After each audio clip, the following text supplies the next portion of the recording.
Juanjo, ya son las 11:10, yo creo que podemos arrancar. Iniciemos, sí, arranquemos de una vez. Ya llegó Bueno, Luis Guillermo. Igual, de todas maneras, yo voy a hacer pues como una introducción primero antes de pasar a la presentación. Entonces, pues mientras voy haciendo esa introducción, da tiempo también de recibir a algunos otros invitados que siguen llegando pues acá. Les pido el favor entonces que a partir de este momento apaguen los micrófonos para que no se escuchen los ruidos de fondo. Listo. Faduil Alzate, por favor apaga el micrófono. Ok. Vale, muy bien. Listo, pues bienvenidos, muy buenos días. Muchas gracias por esta participación y esta asistencia. Mi nombre es Juan Pablo Díez Ramírez, yo soy antropólogo, arqueólogo de la Universidad de Antioquia. Me desempeño actualmente como fundador y director de la Corporación CIPA en el municipio de Itagüí, que es una ONG, una entidad sin ánimo de lucro dedicada específicamente a los temas de investigación y gestión del patrimonio. Pues una de nuestras especialidades es precisamente el patrimonio arqueológico y por eso la invitación que hicimos para esta charla de hoy, que es a tratar un poco esta situación en el Valle de la Urrá. No obstante, como decía Arnulfo ahora, de San Luis hace un momento, el tema, aunque la charla vaya a mostrar referentes relacionados con el Valle de la Urrá, es una temática general amplia y que es común a todos los municipios del país, o sea que muy seguramente las cosas que vamos a hablar y las preguntas que vayan a surgir, pues nos van a servir de referente para cada uno de sus territorios y ese es el objetivo. Pues aparte de mostrarles un panorama de lo que ha sido en parte la arqueología en el Valle de la Urrá, pues que ustedes también puedan conocer qué problemáticas de esas similares y cuáles mecanismos de gestión pueden usar en sus territorios. Dos cosas importantes antes de mostrarles la presentación relacionada con la misma. La primera es que es imposible en una presentación resumir todo lo que es la arqueología de una región. Lo que yo les voy a mostrar no es pues el 100% de la arqueología, ni mucho menos. Con toda seguridad habrán muchos otros contextos, hallazgos y otras cosas que plantear. Prácticamente cada profesional en la materia pues tendría la posibilidad de montar una presentación de lo que es la arqueología del Valle de la Urrá y seguramente en cada presentación veríamos cosas diferentes. Sin embargo, pues hice un esfuerzo o procuré por hacer un esfuerzo grande de recoger los elementos más representativos o por lo menos que han tenido mayor impacto para que los podamos ver. Otro aspecto es que precisamente el acceso a la información patrimonial es muy complejo y con eso empiezo a ponerles sobre la mesa unas primeras píldoras. Y es que es muy particular que en Colombia la legislación hable del patrimonio arqueológico como un bien de la nación, inalienable, imprescriptible, inembargable, pero la información asociada a él no sea tan de acceso público. Eso es bastante particular. Si uno va al ICANN no puede sacar una copia completa, por ejemplo, de un informe, solamente te dejan sacar el 30%. Tienes que sentarte y consultarlo ahí, pues no todo el mundo puede hacer ese tipo de cosas. Entonces es muy particular porque la información, el acceso a la información relacionada con el patrimonio arqueológico es algo bastante restringido. Eso implica que la mayoría de las presentaciones que uno logra hacer sobre estas temáticas pues tienen una carga muy fuerte de los trabajos que uno como investigador ha realizado, precisamente porque es la información que está de primera mano, pues es uno mismo es el que la ha producido. Entonces también van a ver en la presentación pues que hay muchos contextos que son producto del trabajo de CIPA, de la ONG que yo represento, y otros que efectivamente son de otros investigadores y que de alguna manera han permitido que esta información se conozca más ampliamente. Bueno, con esa introducción pues voy a pasar a la presentación. Espero que ahí la puedan ver y la puedan seguir.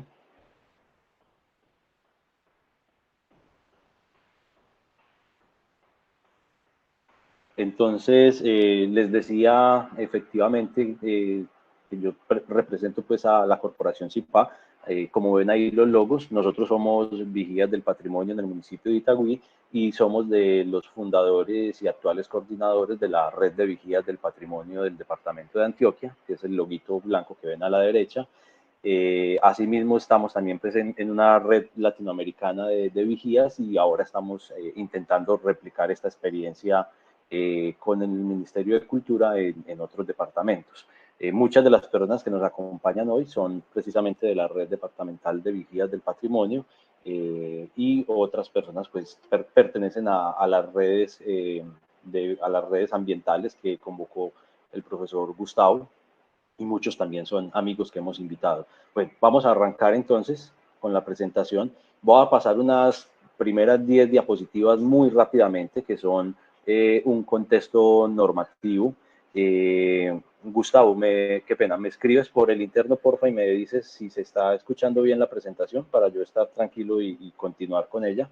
Ahí por el chat interno, tan amable, me escribes. Les decía que voy a pasar unas primeras 10 diapositivas un poco rápido, porque el objetivo no es que ustedes se pongan a leer estos textos, no me interesa en una presentación mostrarles textos para leer, la información se las voy a explicar yo, pero es simplemente porque es un contexto normativo que me parece importante que lo tengan presente, que lo tengan claro, y es que hay algo que... Listo, Gustavo, muchas gracias, se escucha muy bien, perfecto.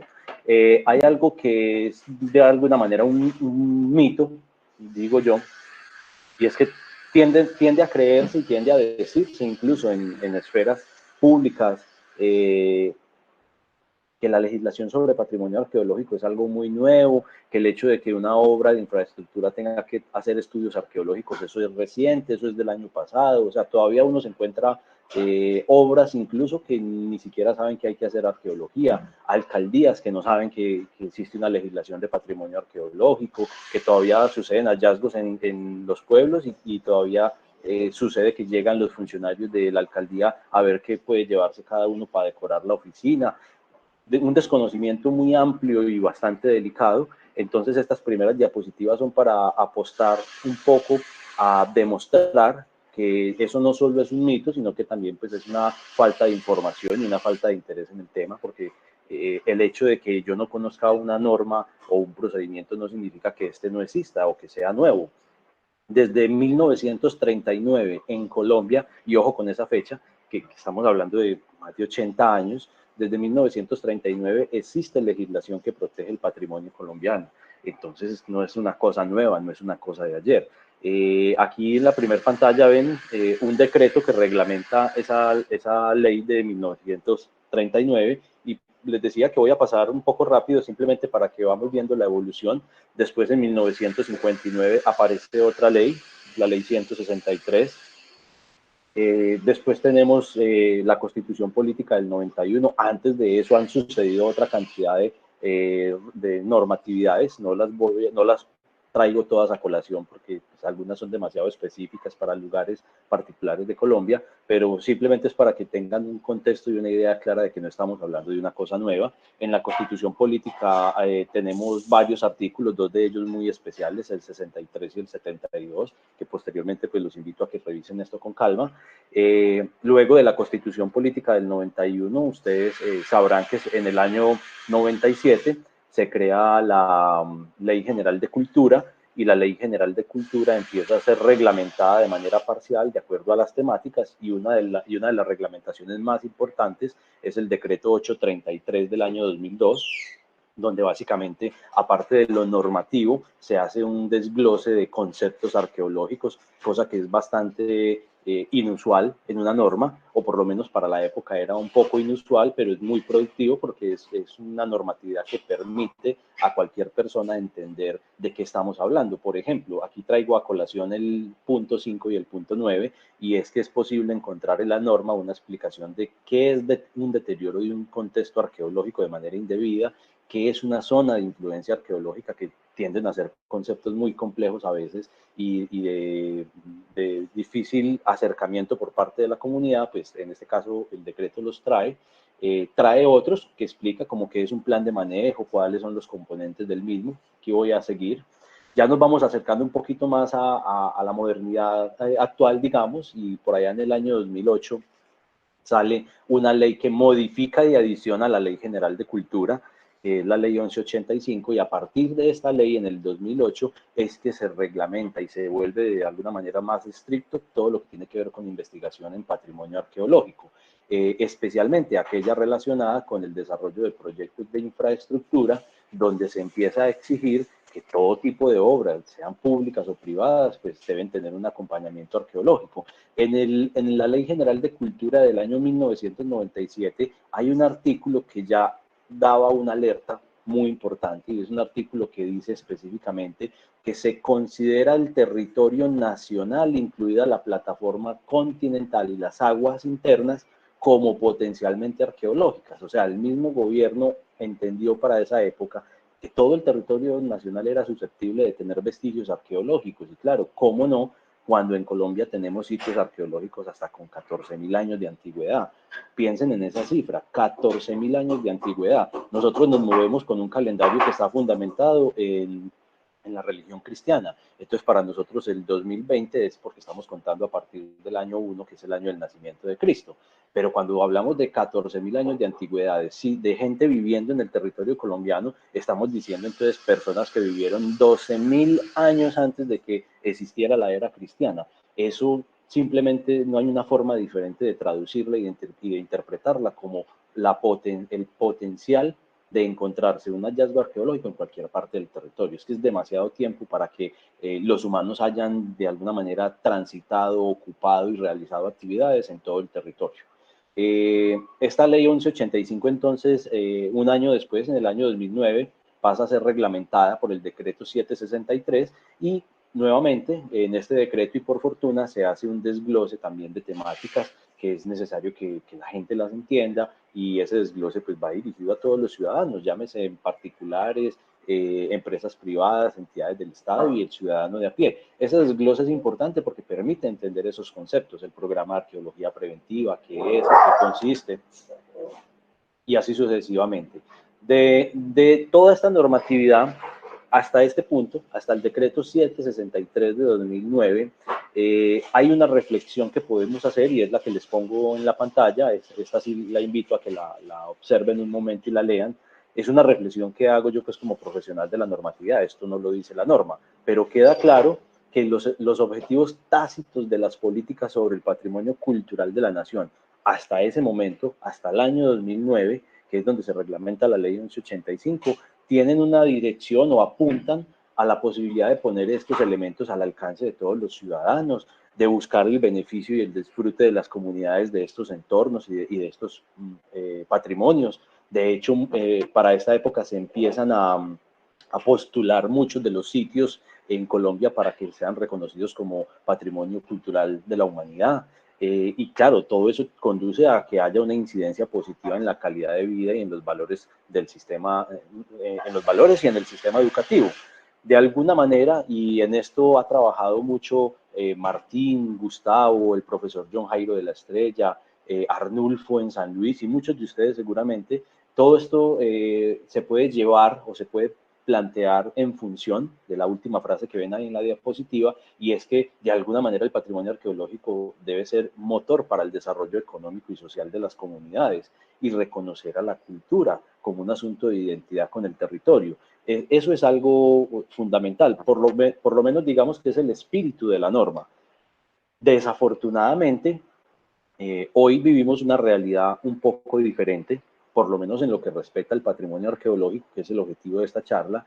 Y digo desafortunadamente es porque todo este esfuerzo que se venía construyendo prácticamente durante un siglo, arrancando con las normas desde la ley desde 1939 hasta el 2009, desafortunadamente el año pasado el Congreso de la República, de una manera un poco irresponsable, diría yo, e incluso irrespetuosa, y digo irresponsable y irrespetuosa porque promueven un decreto sin convocar ni siquiera al Ministerio de Cultura, ni al ICANN, ni a profesionales en la materia. O sea, legislan sobre un tema de tipo científico sin tener en cuenta a los científicos que lo desarrollan. Entonces promueven una ley, que es la ley 1882, que posteriormente va a ser, esa fue en el 2018, y en el 2019 pues sale el decreto 138, que simplemente lo que hace es regular esa ley, reglamentarla, Y básicamente lo que dice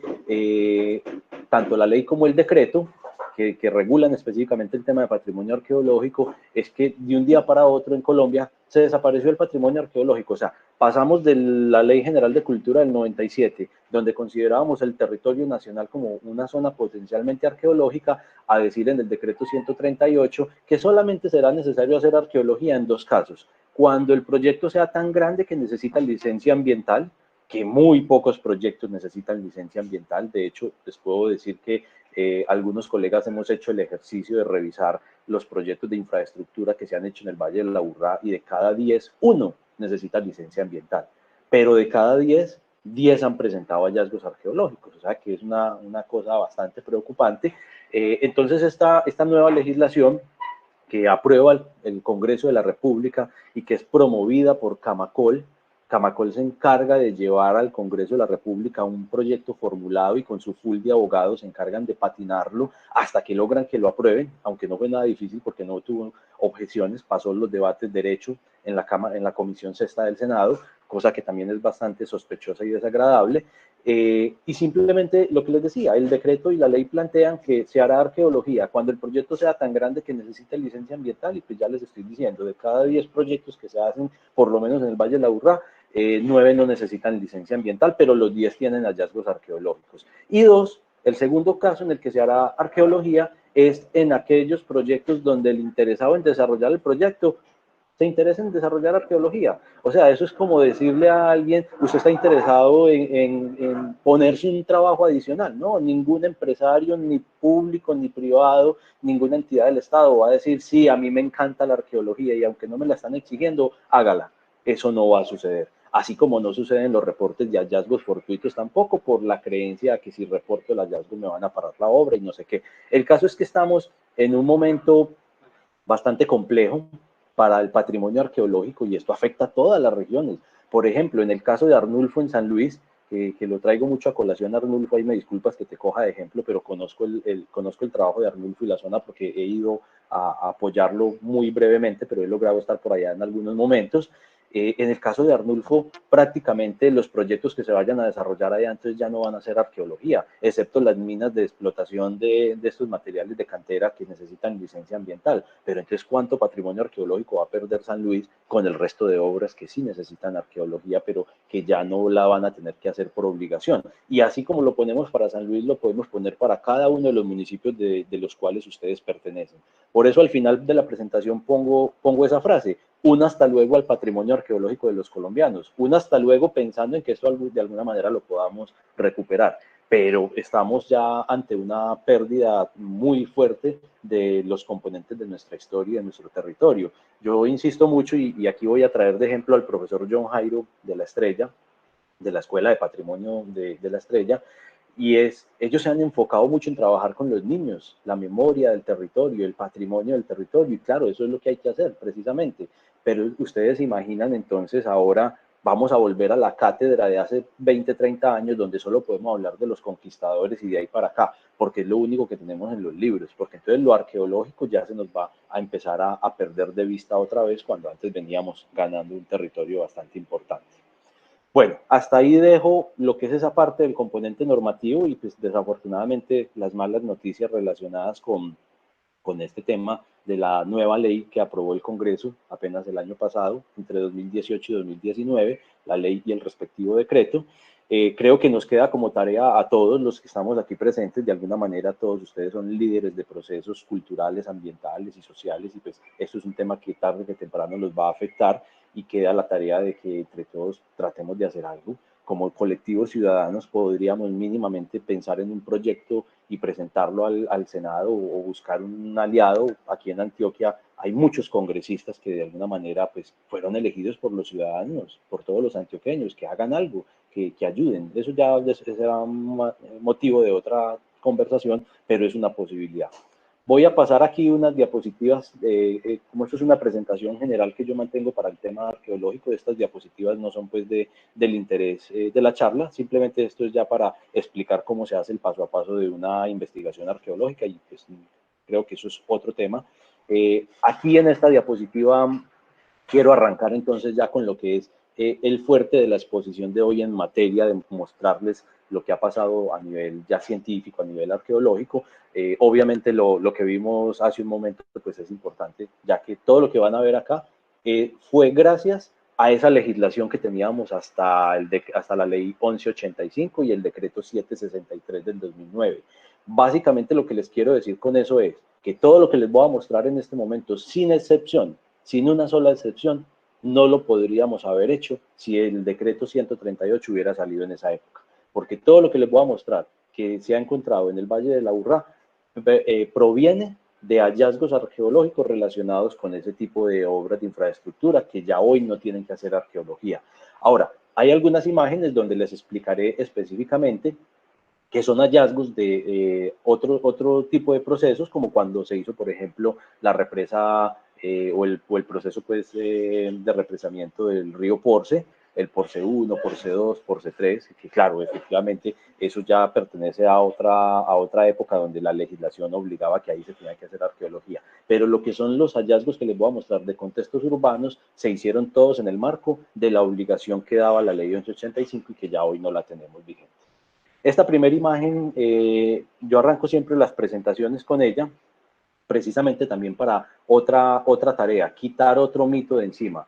No vamos a ver pirámides, eso es una cosa que a veces se torna un poco repetitiva e incluso hasta molesta, pero uno entiende que es lo que tenemos en la mente y es lo que nos ha dejado nuestro proceso de educación y formación, incluso en la escuela, y es que claro, todavía hoy los chicos se saben más fácil la historia de los mayas, de los incas, que la propia historia del municipio donde viven. Pero eso es producto de lo que vemos en la televisión y de lo que nos enseñan también a veces en el colegio, porque es más fácil acceder a un libro de historia que arranque contando la historia desde los conquistadores para acá, o la historia de estas grandes civilizaciones, y es más difícil acceder a un libro que por lo que entiendo en la mayoría de los municipios ni siquiera existe, donde te cuenten la prehistoria de ese territorio. Esas son tareas que tenemos pendientes. Entonces, arranco esta imagen para mostrarles precisamente lo que no van a ver. No vamos a hablar de pirámides, no vamos a hablar de ciudades perdidas, nosotros no tenemos un Machu Picchu en el Valle de la Aburrá, o por lo menos no en estas condiciones, porque en Santa Elena, en lo que es toda la región del Parque Arví, tenemos unos hallazgos maravillosos y una cantidad enorme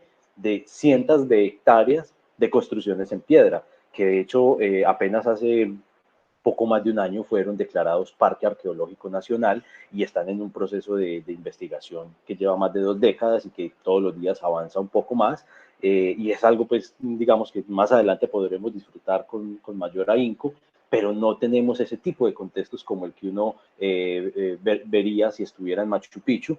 No tenemos entonces este tipo de contextos de pirámides mayas, aunque por ahí hay una tesis que habla de 2 pirámides, la pirámide del Sol y la Luna en el Parque Arví o en la zona pues del altiplano de Río Negro, pero eso tampoco se ha confirmado, es una teoría más desde la interpretación del paisaje y no desde una excavación arqueológica con un proceso científico que lo confirme realmente. Cuando vamos a hablar de los humanos tenemos que entender algo muy particular. Nosotros no estamos en una zona desértica, no estamos en una zona de polos, estamos en toda la línea ecuatorial, en el trópico prácticamente, y eso tiene algo muy particular relacionado con la conservación de los vestigios arqueológicos, y es que nuestros suelos, aquí en particular en el Valle de la Aburrá y en la mayor parte de Antioquia, son muy ácidos y en algunas ocasiones bastante húmedos. Eso deteriora o deshace todo lo que tenga que ver con la materia orgánica. Es difícil encontrar restos óseos, entonces no vamos a poder ver estas imágenes. Esto es de una película, por eso las traigo a colación, un poco peliculesco el asunto, pero no vamos a poder encontrar esto. Otra película que fue un poco más reciente, 10.000 antes de Cristo, entonces pues tampoco vamos a tener la posibilidad de encontrar estos elementos de megafauna como el tigre de dientes de sable que vemos ahí, por lo menos no en este territorio, no en lo que corresponde al Valle de Aburrá en particular y las zonas más aledañas. Sin embargo, hay elementos de la arqueología colombiana que pueden tener similitudes, no son iguales en ninguna manera, pero sí, algunas similitudes. Esto es una foto de la Sierra Nevada de Santa Marta y pues claro, les decía, en el caso del altiplano de Río Negro, en el Parque Arví, tenemos una cantidad de campos circundados en piedra y de plataformas que de alguna manera se parecen un poco a estos, pero obviamente son contextos y culturas totalmente diferentes. También hacia la zona norte, en el Cerro Quitasol en Bello, pues hay unos contextos de adecuaciones en piedra bastante importantes que han sido poco estudiados, pero hay varios colegas que vienen trabajando en esos espacios. No tenemos hasta hoy, no hay cómo dar cuenta de que haya existido en el Valle de la Urrá estatuaria. Entonces, para ver estatuaria nos tenemos que ir para San Agustín. Aquí no tenemos esos contextos, o por lo menos no han sido reportados o documentados arqueológicamente.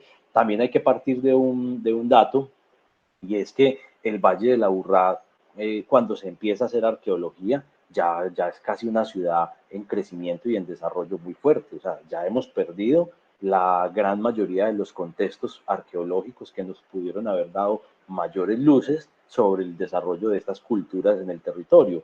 Pero por lo menos revisando las crónicas de la conquista y los documentos que han dejado los documentos históricos que reposan en los municipios, especialmente en Medellín y en el Archivo Histórico de Antioquia, pues tampoco permiten vislumbrar ninguna referencia a que hubiera en el Valle de la Urrá este tipo de elementos. O como los famosos hipogeos de tierra adentro. Aquí tenemos algo particular y un poco similar a esto, y es que en Antioquia, en muchas regiones de Antioquia y en el Valle de la Urrá en particular, sí es muy común encontrar las famosas tumbas de pozo con cámara lateral. Y las tumbas de pozo con cámara lateral, pues no son precisamente como los hipogeos de tierra adentro, pero de alguna manera son similares en el sentido de que son estructuras en el subsuelo que tratan de recrear y replicar elementos de la vida cotidiana. No obstante, por eso el profesor Gustavo Santos, cuando hace las investigaciones en el Cerro El Volador, por allá en el año 94, 95, 96, publica precisamente y se refiere a ellas como las viviendas de los muertos, porque él dice, es que la tumba tiene la forma de un bohío, de una choza, solo que está 3 o 4 metros bajo tierra. Entonces es una réplica de lo que pudo ser la casa o de cómo pudo ser la casa, pero en este caso bajo tierra. Y en muchas partes del departamento de Antioquia es bastante frecuente o bastante común encontrar ese tipo de enterramientos. Ahora, dejando de lado ese contexto general de lo que no vamos a ver en el Valle de la Urrá para poder entender entonces cuál es nuestra arqueología, hay un elemento con el que quiero empezar porque es un elemento que yo considero perdido en el tiempo.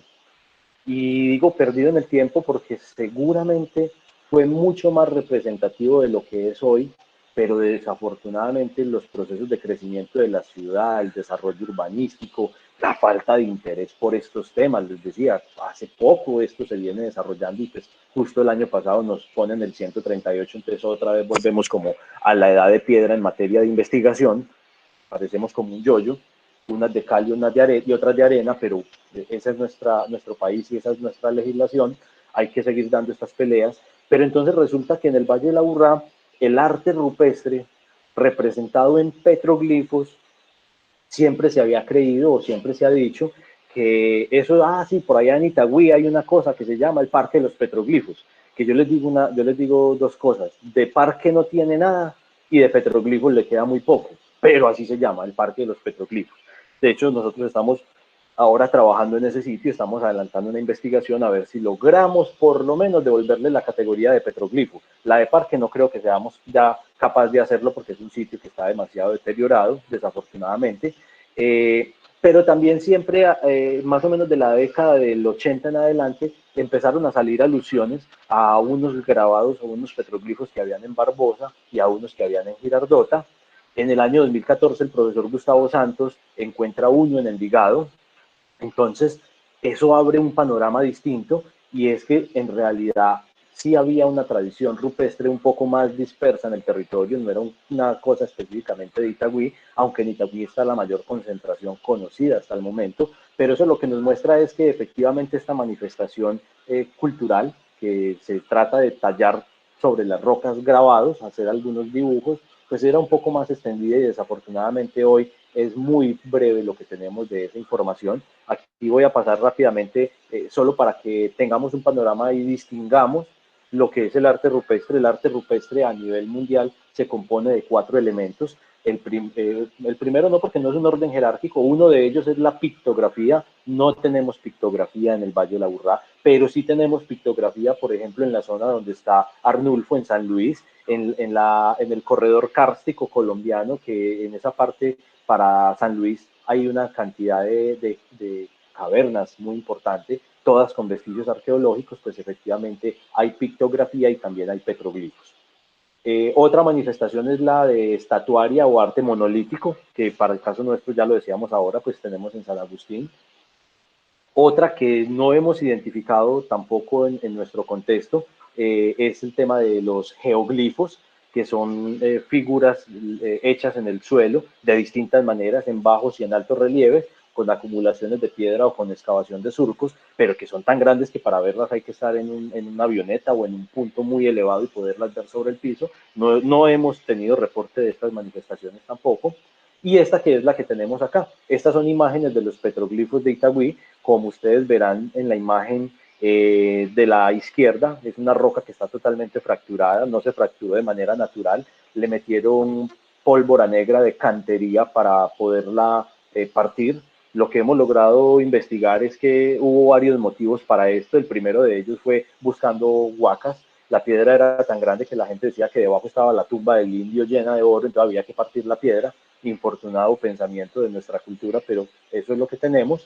Después, como no encontraron nada, entonces la gente las siguió picando y las usó para las cepas de las casas aledañas al sitio. Y pues bueno, basta decirles que en el año 1977, 1970, 1977 y 1998, que son 3 documentos que se han publicado sobre este sitio. En esos 3 documentos se habla de 54 motivos grabados en las piedras, y hoy en el 2020 que nosotros estamos haciendo la investigación no hemos podido contar 15. O sea que tenemos una pérdida de más del 50% de lo que era este sitio originalmente. Y todo, pues, digamos, por una falta de interés en estos espacios, no solamente desde la comunidad, sino clara y evidentemente una falta de interés de parte de los entes administrativos públicos, porque esto era un lugar que hace rato debió haber estado con unas medidas de cuidado, de protección y sometido a investigación. Y apenas ahora en el año 2019 empezamos a hacer la investigación. Vamos a ver hasta dónde nos lleva. Esperamos terminar en este diciembre del 2020, si las condiciones mejoran, pero lo que les decía, creo que es muy poco lo que vamos a poder recuperar ya de este lugar.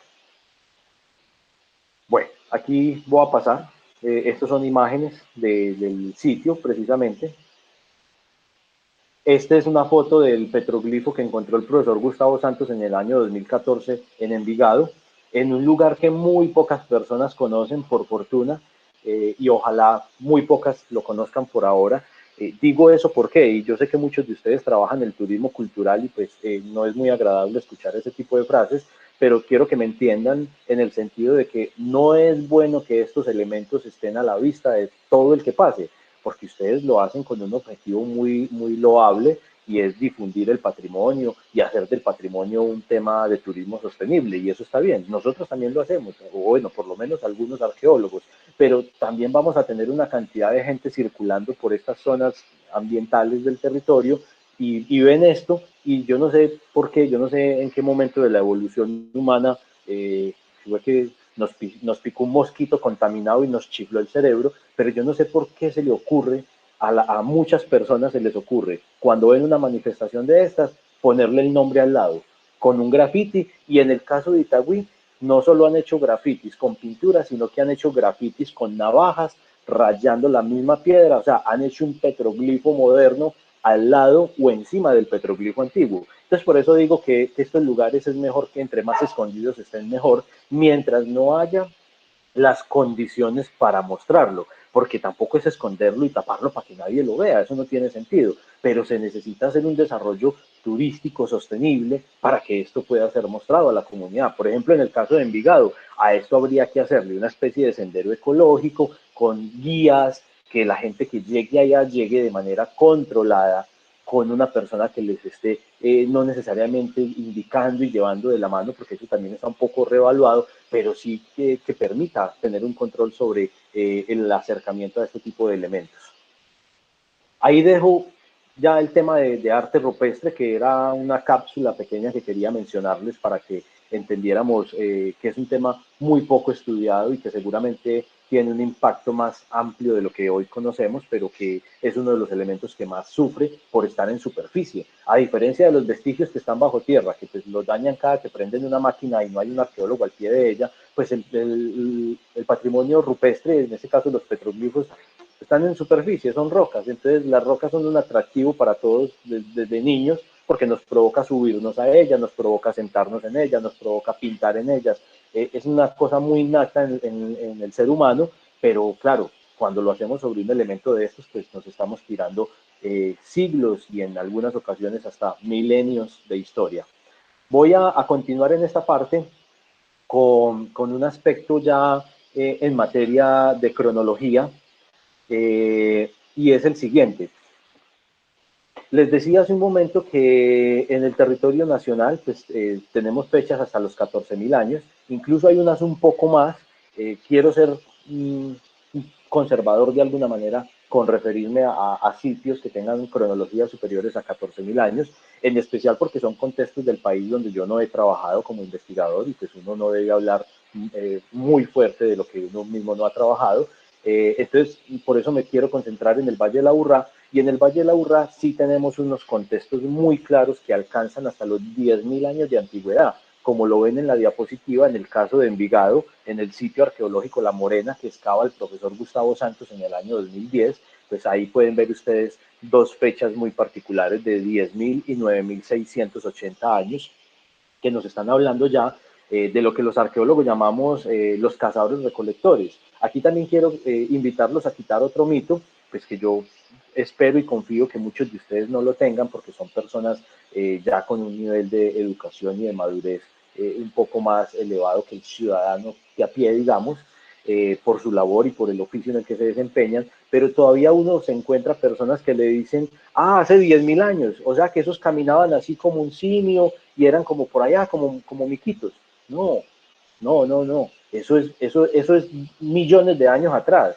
La gente que vivía en el Valle de la Aburrá y en Colombia hace 14, 15, 16.000 años, y estos en particular que vivían en el Valle de la Aburrá hace 10.000 años, son seres o eran seres humanos iguales a usted y a mí, con capacidad de pensamiento crítico, de razonamiento lógico, muy probablemente con ropa o por lo menos con aditamentos en el cuerpo para protegerse del frío, con un lenguaje que no lo conocemos y no lo vamos a conocer porque no era escrito, pero son seres humanos, lo voy a poner en términos un poco de darwinistas, Homo sapiens sapiens, o sea, seres humanos modernos.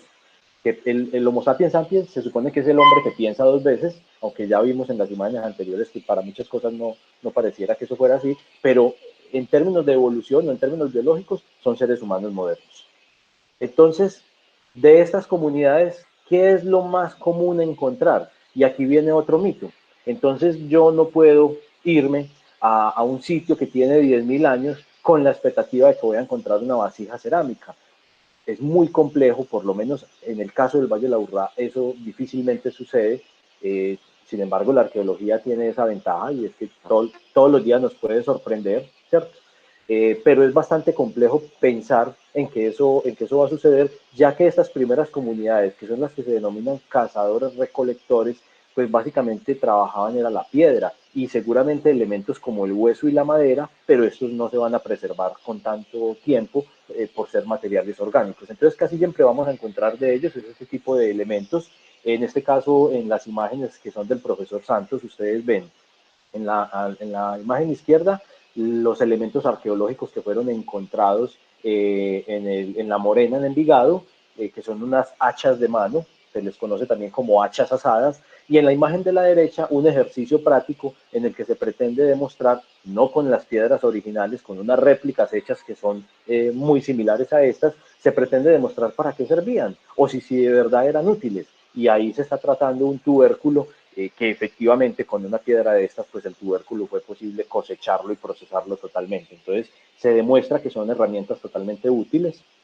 Para el caso de Bello están reportadas estas dos puntas de flecha. Desafortunadamente es un reporte que se hace, si no estoy mal, en la década del 60, a una profundidad de 10 metros, en un contexto muy alterado, en una excavación para unas obras civiles que no tienen ningún tipo de control arqueológico. Entonces siempre ha estado la duda de la veracidad de este hallazgo, o por lo menos de la veracidad en términos cronológicos, ya que no hay cómo asociarlo. Sin embargo, la forma, el tamaño y las evidencias tecnológicas que se observan en la elaboración de las puntas dan a entender o permiten entender que se trata de elementos posiblemente asociados a ese periodo precerámico.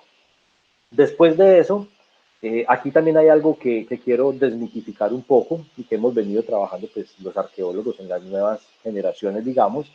Cuando los arqueólogos hablamos de diferencias en los hallazgos, no estamos hablando precisamente o no necesariamente estamos hablando de diferencias humanas.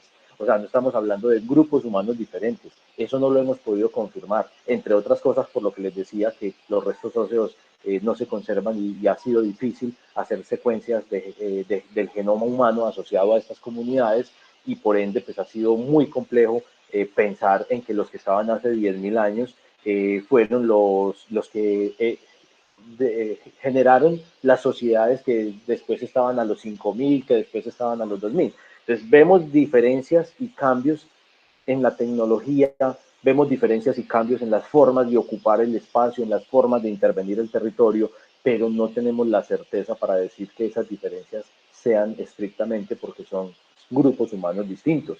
Es posible que sea una ocupación prolongada en el territorio a lo largo de 10.000 años y que los cambios en el comportamiento pues obedezcan a cambios en la forma de ver y concebir el espacio y el universo, cambios culturales, pero que sean unas mismas personas, o pues una misma descendencia.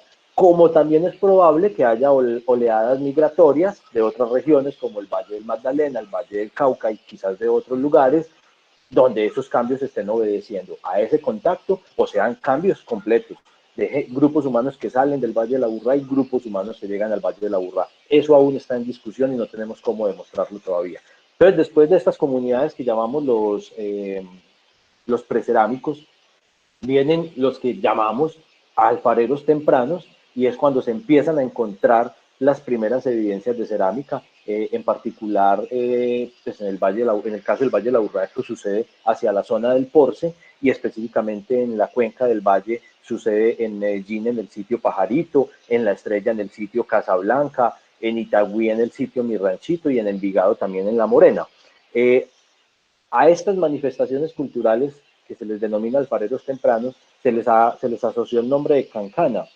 Entonces uno escucha hablar, o ustedes escucharán hablar de la cerámica cancana. Y la cerámica cancana, ese nombre proviene del nombre de una finca y de una quebradita que hay en Porce, donde se encontró por primera vez evidencias de ese tipo cerámico. Entonces la arqueología debe hacer eso, como no tenemos cómo acceder a los nombres reales de estas comunidades humanas, no tenemos ni idea de cómo se llamaban, por lo que les decía, no hay un lenguaje escrito, pues se les asignan nombres relacionados con su producción tecnológica. Entonces, por eso, cuando hablamos de evidencias alfareras cancana, estamos hablando de una cerámica que tiene más o menos unos 3.000 a 3.500 años de antigüedad en el Valle de la Aburrá y que tiene unas características tecnológicas específicas.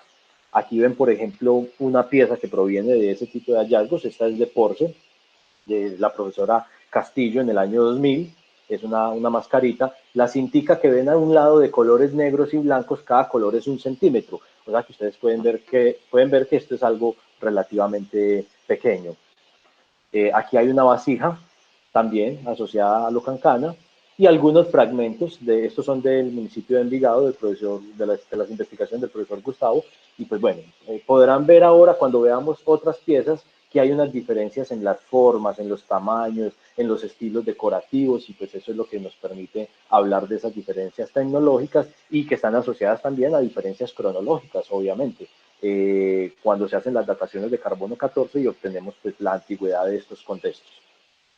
Para este periodo hay una particularidad y es que pues para este periodo me refiero a cuando hablamos de los grupos humanos que produjeron la cerámica cancana, se habla de elaboraciones de pisos en piedra, como los dos que les acabo de mostrar, y es una adecuación que no suele encontrarse con frecuencia en ocupaciones humanas posteriores, suelen estar asociadas a estos momentos del periodo Cancana.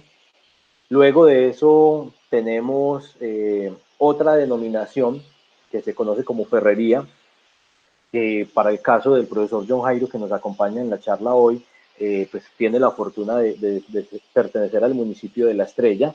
En el municipio de La Estrella es donde se localiza un sitio en un barrio que se conoce como La Ferrería, y allí es donde se identifica un tipo cerámico al que se le adjudica este nombre por el lugar de encuentro. Entonces es bastante importante para el municipio de La Estrella, que es básicamente el municipio de referencia o fundador de un estilo cerámico para todo el departamento de Antioquia. Ahí ven algunos de los sitios, no solo en La Estrella, en Itagüí, en Envigado, en Medellín, en Girardota, y algunas de las fechas pues, que han arrojado estos vestigios.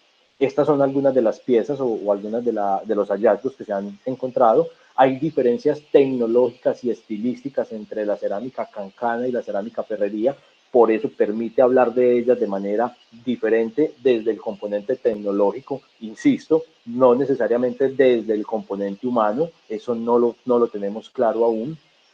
Estos son algunos de los hallazgos, estas piezas bastante estéticas y con unos acabados muy bonitos. Esta pieza tiene 2200 años de antigüedad y pues miren el estado en el que se encuentra, es bastante particular. Eso habla de una tecnología muy importante porque están produciendo unos materiales con unos acabados muy finos que permiten una perdurabilidad en el tiempo. Aquí hay otras imágenes que se relacionan con eso. Algo importante, y es que no siempre se encuentran las piezas completas. Esta imagen es para explicarles lo que ustedes ven en negro, que es como un dibujito reteñido. Ese es el fragmento que se encontró. Y lo otro, que es la proyección de la forma y el tamaño. Eso es una posibilidad que existe en la arqueología, y es que hay elementos diagnósticos de la cerámica que permiten entender la forma y el tamaño. Entonces, muchas veces en una investigación, o ustedes en sus municipios, cuando les dicen, no, es que hubo un hallazgo arqueológico, pero no salieron sino tiestos. No, eso es muy importante. A veces es más importante tener una bolsa con 100 tiestos que una vasija, porque la bolsa con 100 tiestos puede tener más de 40 vasijas representadas en esos fragmentos a partir de los elementos diagnósticos. Entonces hay una mayor diversidad de información en una bolsa con 100 tiestos que en una vasija. Que además la vasija te la llevan a la Casa de la Cultura porque creen que eso es lo que hay que hacer. Entonces la gente suele decir, no, vea, yo soy muy juicioso y yo protejo el patrimonio arqueológico, tenga la vasija, y te la entregan en la Casa de la Cultura y va usted a mirarla y está hasta lavada, se la dejaron limpiecita. Eso fue perverso, o sea, ahí lo que hicimos fue todo lo contrario. Una recomendación para ustedes que trabajan con comunidades es, difundan entre las comunidades que lo mejor que usted puede hacer cuando ve una pieza arqueológica o un contexto arqueológico es no tocarlo, no intervenirlo, porque la información que necesita sacar el arqueólogo de ese contexto, que es la persona que está capacitada para investigarlo, es una información que es demasiado frágil, que se altera con tocarlo, con pisarlo, con tirarle algo encima. Entonces hay que saber manejar esos contextos. Aquí ven un ejemplo, en la imagen superior ven fragmentos de una vasija original, y en la imagen inferior derecha ven la réplica que se hizo de la vasija a partir de los fragmentos originales. Y eso es otra cosa, esas réplicas tienen una función pedagógica muy importante. No podemos ir a un museo y que nos dejen coger las vasijas originales, pues porque no solo las vamos a contaminar y vamos a dañar la investigación al tocarlas, sino que probablemente se nos puedan dañar, se nos puedan quebrar. Entonces las réplicas van a cumplir esa función pedagógica que todos queremos. Yo soy partidario de ir a un museo y no encontrarme con barreras. Eso no tiene sentido. Cuando le ponen a uno la cintica amarilla y no pase, no toque, hay que buscar elementos pedagógicos para que uno pueda hacer todo lo contrario, pasar y tocar, vivir, sentir esos elementos del patrimonio. Pero también soy consciente, precisamente como científico, que eso no lo podemos permitir con los elementos originales, ¿vale? Bueno, aquí voy a pasar rápido, son imágenes asociadas a elementos de cerámica y de piedra relacionados con la antigüedad, que está asociada a lo que llamamos cerámica ferrería. Entonces aquí voy a ir pasando. Esto sucede en campo. Uno encuentra las piezas cuando está trabajando en el monitoreo con las máquinas. Muchas veces el hallazgo genera una afectación en la pieza, eso es inevitable, no todo se puede excavar de manera manual, por lo menos desde el punto de vista legislativo eso no es posible hacerlo. Entonces muchas veces los hallazgos, pues claro, la misma máquina los afecta, pero mientras esté el equipo de arqueólogos que son los expertos en el tema, se pueden tomar medidas para que el rescate sea apropiado y posteriormente el trabajo de laboratorio también lo sea. Con esta imagen les quiero mostrar algo muy particular. Ustedes ven ahí un fragmento que tiene nada más 8 centímetros y ven en el fragmento ven algunas impresiones y muchas veces a uno le dicen, hombre, pero es que usted hizo una investigación como de 5 meses en una obra y no sacó sino tiestos, no sacó ni una vasija, ni una tumba. Se insiste mucho en eso, en que la arqueología debería mostrar grandes cosas. Yo les quiero mostrar a partir de este fragmento toda la información que puede obtener o que puede brindar un fragmento de cerámica.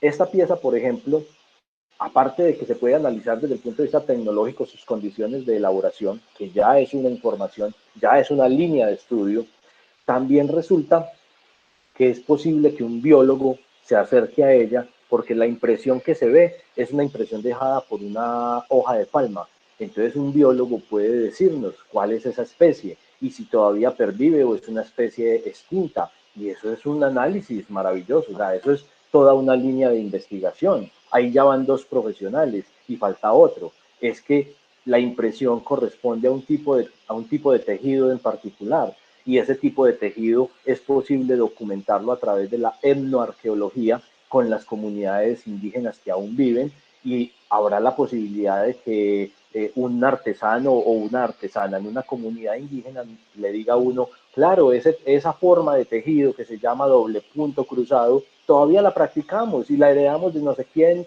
y empiezan a contarte una historia que se empieza a devolver en el tiempo, que para ellos es una memoria que se puede ir hasta unos 500 años, pero tú tienes un fragmento en la mano que tiene 2000, entonces ya tienes cómo devolverte 2000 años en el tiempo a partir de un fragmento de cerámica y devolverte para identificar una tradición de artes y oficios. Entonces miren lo importante de un fragmento de cerámica. Entonces no es verdad que cuando una obra de infraestructura solo encuentra tiestos es porque no valía la pena y porque los arqueólogos son canzones o los defensores del patrimonio son canzones. No, es que cada disciplina tiene su especialidad y así como para un ingeniero calcular el gramaje exacto de las proporciones de los materiales que van a constituir una columna para que ésta no falle, así mismo es importante para un arqueólogo o para un biólogo el nivel de detalle microscópico que puede obtener de una muestra de suelo o de una muestra de cerámica. Son nuestros objetos de estudio, es nuestra disciplina y eso se puede justificar muy bien. Aquí voy a pasar entonces otras imágenes relacionadas con eso. Aquí empieza otro momento tecnológico que llamamos marrón inciso, en el que hay la mayor cantidad de contextos, pues aquí digamos que esto es de lo que más se ha encontrado. Sin embargo, miren las fechas de antigüedad que tiene también, o sea, estamos hablando de hallazgos de carácter prehispánico. Voy a salirme un momentico de la presentación para revisar el break que dijimos que se nos pasó hace rato y creo que hay algunas personas solicitando ingresos. Claro, por aquí tenía una persona pendiente. Bueno, no veo más en el momento, entonces vuelvo a la presentación. Vamos a, recuerden que vamos a, bueno, aquí llegó alguien más. Perfecto. Javier Corcarriel, bienvenido. A las personas que acabamos de agregar les pedimos disculpas por no haberlo hecho antes, pero como estamos en la presentación, hicimos un acuerdo de solamente parar con cierto tiempo para permitir el ingreso de nuevas personas, entonces bienvenidos, ya vamos a continuar. Entonces aquí vuelvo a la presentación.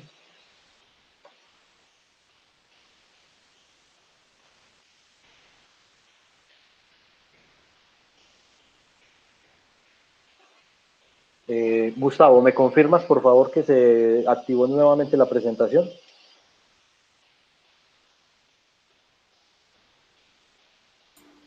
Sí, ya se activada. Listo, perfecto. Entonces continúo. Les decía que aquí pasamos a otro momento que es el que se conoce como marrón inciso. Recuerden, quiero ser muy insistente en esto, No estoy diciendo que pasemos a otro grupo humano, a otras personas, estoy diciendo que pasamos a un momento en donde hay cambios cronológicos y cambios tecnológicos en la producción cerámica que marcan una diferencia, independiente de si eso significa que sean personas distintas o las mismas con una vocación distinta. Eso hay que dejarlo claro. Entonces, de este periodo sucede lo mismo. Les decía que en el Ferrería se le puso ese nombre porque donde se hizo el hallazgo pues es un barrio en La Estrella que se llama Ferrería. En el caso del marrón inciso, el nombre obedece básicamente a que la mayoría de los recipientes cerámicos que se encuentran son de color marrón y con decoración incisa. Eso es marrón inciso, no es una cosa más especializada ni más extraña. Es una alusión al componente estético y tecnológico.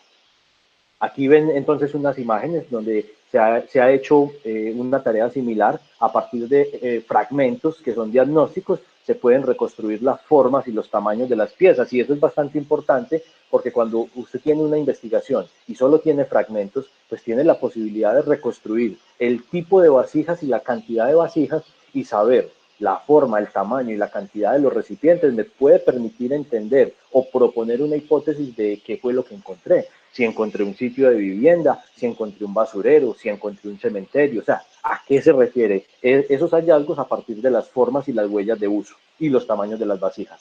Aquí ven algunas imágenes de esas piezas o de las piezas asociadas a esos materiales. Voy a pasar pues rápido porque esto simplemente es para mostrarles los contextos. Esta imagen es importante, esto es en Itagüí, me detengo en ella un momento para que vean algo particular en la foto, donde se ven los palitos rojos y blancos, que es lo que los arqueólogos llamamos jalones, que sirven como una escala fotográfica. En ese punto, en ese hueco que se ve ahí, fue hallado un enterramiento prehispánico que tiene 2100 años de antigüedad. Pero si ustedes ven hacia arriba, hay un piso de cemento y de piedra que era el piso de una casa. O sea, ¿qué quiero mostrar con esta foto? Y lo vamos a ver ahorita con los hallazgos de Metroplus Envigado, que es con lo que cierro la presentación. Lo que quiero mostrar es que ese mito que también existe de que solo se debe hacer arqueología donde no se ha construido, es precisamente eso, un mito. Los arqueólogos tenemos muy claro que los hallazgos arqueológicos se pueden producir en cualquier parte del territorio, independiente del nivel de intervención que tengan. Precisamente para eso está el arqueólogo, para que haga una evaluación y diga qué tan factible es que ahí se haga un hallazgo. En el caso de Metroplus Envigado, nadie daba un peso porque ahí hubieran hallazgos, pues porque estábamos hablando de que se iba a levantar la vía existente para poner una nueva de 3 carriles de Metroplus, y que para eso había que demoler unas casas que eran totalmente modernas, que ni siquiera eran casas en tapia como para decir que eran antiguas, y que demoler esas casas para hacer los andenes y el tercer carril, pues ¿por qué tenía que generar un hallazgo arqueológico? Y vienen dos cosas importantes que ahorita las vamos a ver en las imágenes, dos cosas que se desmitificaron con el trabajo de Metroplus. La primera, que el nivel de construcción no es sinónimo de la inexistencia de hallazgos arqueológicos. Y la segunda, que los hallazgos arqueológicos no están clasificados como temas indígenas. Vuelvo e insisto, y eso ya lo habíamos mencionado, es que no solamente se le llama hallazgo arqueológico a lo que produjeron las comunidades indígenas, hallazgos arqueológicos son de muchos tipos. De hecho, en la legislación colombiana está considerado como un hallazgo arqueológico todo elemento constitutivo producido por el hombre en el pasado y del cual no tengamos un registro. Entonces, si hacemos un hallazgo de una estructura, para poner cualquier ejemplo, de una estructura que fue construida en 1950, pero nadie sabía de ella, no hay documentación, eso está perdido en el tiempo, no tenemos cómo dar cuenta de ella, y la estructura tiene unas características arquitectónicas, ingenieriles, que son particulares, eso es un hallazgo arqueológico, porque tiene unas excepcionalidades que son atípicas, que no están documentadas, que nadie sabe de dónde salieron, o que por lo menos llegar a conocer esa historia implica una investigación. Entonces, esa es la diferencia entre nombrar algo arqueológico a que usted en una excavación se encuentre un pocillo que usted diga, sí, eso todavía lo venden allí en el Éxito, puedo ir y comprar uno parecido a este por lo menos, porque todavía es una producción de tipo industrial que se consigue actualmente. Eso no sería arqueológico. Aquí voy a pasar. Todas estas imágenes son hallazgos arqueológicos relacionados con esa cerámica marrón inciso. Siempre en el pie de las imágenes van a encontrar un nombre y una fecha. Ese nombre y esa fecha significa el investigador que hizo el hallazgo y la fecha en que lo hizo.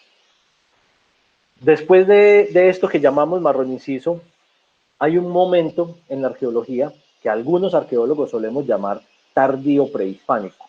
¿Qué significa tardío prehispánico? Los grupos humanos que estaban en el Valle de la Urra antes de que llegaran los españoles, pero no tan antiguos como los de la cerámica marrón inciso, sino los que estaban, digamos, los últimos 3 o 4 siglos antes de la llegada de los españoles. A estos grupos que se les ha denominado de alguna manera tardío prehispánico, hay una particularidad. Miren, por ejemplo, esta pieza. La cerámica pierde esas características que veíamos en el marrón inciso y en el ferrería y en el cancana de estética, de acabados y de decoraciones, pues digamos muy, muy bonitas, y empieza a ser una cerámica de una producción un poco más tosca, sin tantos acabados. Burda es el nombre que usan algunos investigadores para referirse a esta cerámica. También se ha planteado que eso obedece al aumento de la población, ya son demasiadas personas, no hay tiempo para ponerse a hacer una vasija decorada. Esa es una hipótesis, puede que tenga razón en ciertas cosas, y yo tengo mis dudas. Yo creo que pueden haber otros motivos diferentes a ese, o que ese puede ser uno de los motivos, pero bueno, es digamos la característica para uno empezar a entender cuando está excavando un sitio, cuando tiene un hallazgo, pues más o menos de qué cronología puede tratarse el hallazgo. Sin embargo, en estas comunidades hay un elemento, o en este momento prehispánico, hay un elemento que es muy importante, y es que hay una alta frecuencia de encontrar volantes de uso. Recuerden que los volantes de uso son unos discos pequeños en cerámica, a veces planos, a veces en forma de lenteja y a veces en forma de cono, que los llamamos troncónicos, que son elaborados en cerámica, pero también se han encontrado en piedra, en hueso, y son una especie de plomada o de contrapeso. Ellos tienen un orificio en el centro, y en ese orificio pues se instalaba un palito, y en el palito se empezaba a hilar el algodón, en la medida que el volante, por el peso en la parte baja, permitía girar de alguna manera y tensionar. Por eso sirve como un contrapeso. De alguna forma esto es como el telar prehispánico, por darle un nombre. Es como se hacía, como se podía hilar el algodón, tener los núcleos de algodón para poder después hilar y producir vestidos. Aquí hay otra vasija. Aquí hay una reconstrucción de las famosas tumbas de pozo con cámara lateral, que empiezan a ser comunes en este momento cronológico, antes de la llegada de los españoles, en lo que conocemos como los tardíos prehispánicos. Entonces miren ustedes que lo que les decía al principio, es bajo tierra, a veces hasta 8 y más metros de profundidad, pero la cámara donde están enterrados los cuerpos, o dispuestos los cuerpos o las vasijas, tiene la forma de una choza, de un bohío. Incluso tiene dibujado en las paredes las alfardas, o lo que representaría las alfardas, pero todo esto es tallado en el suelo, en el limo. Aquí hay una imagen de un sitio en Itagüí, desastroso, infortunado, porque es un cementerio indígena precisamente de ese periodo, y todos los huecos que ustedes ven es porque la gente se ha dedicado a excavar las tumbas, y creyendo pues que se van a volver ricos con eso. Incluso hasta hace apenas 2 años, uno de los señores que más tumbas excavó ahí todavía vivía a unos 200 metros del sitio, y murió en la pobreza más grande que ustedes se puedan imaginar, a pesar de que guaqueó todas las tumbas. Y bueno, nosotros alcanzamos alguna vez a hablar con él y a explicarle que efectivamente pues lo que él había hecho no era algo que le fuera a producir ninguna riqueza, pero es difícil con la población. Ahora el sitio es un sitio de congregación para elevar cometa, otro problema bastante complicado, porque yo todavía no logro entender por qué la gente piensa que las zonas verdes son basureros, y después de una elevada de cometa hay que hacer una jornada de limpieza porque el sitio queda en unas condiciones intransitables. Aquí hay unas imágenes de un colega que se llama John Albert Tavares, una tumba de esas de pozo con cámara lateral que se excavó acá en la ciudad de Medellín, en los predios de la Universidad Adventista. Y esta la excavó otro colega que no sé si está por aquí conectado hoy, no he visto si se conectó, que se llama Luis Guillermo López Bonilla, del municipio de Sonsón.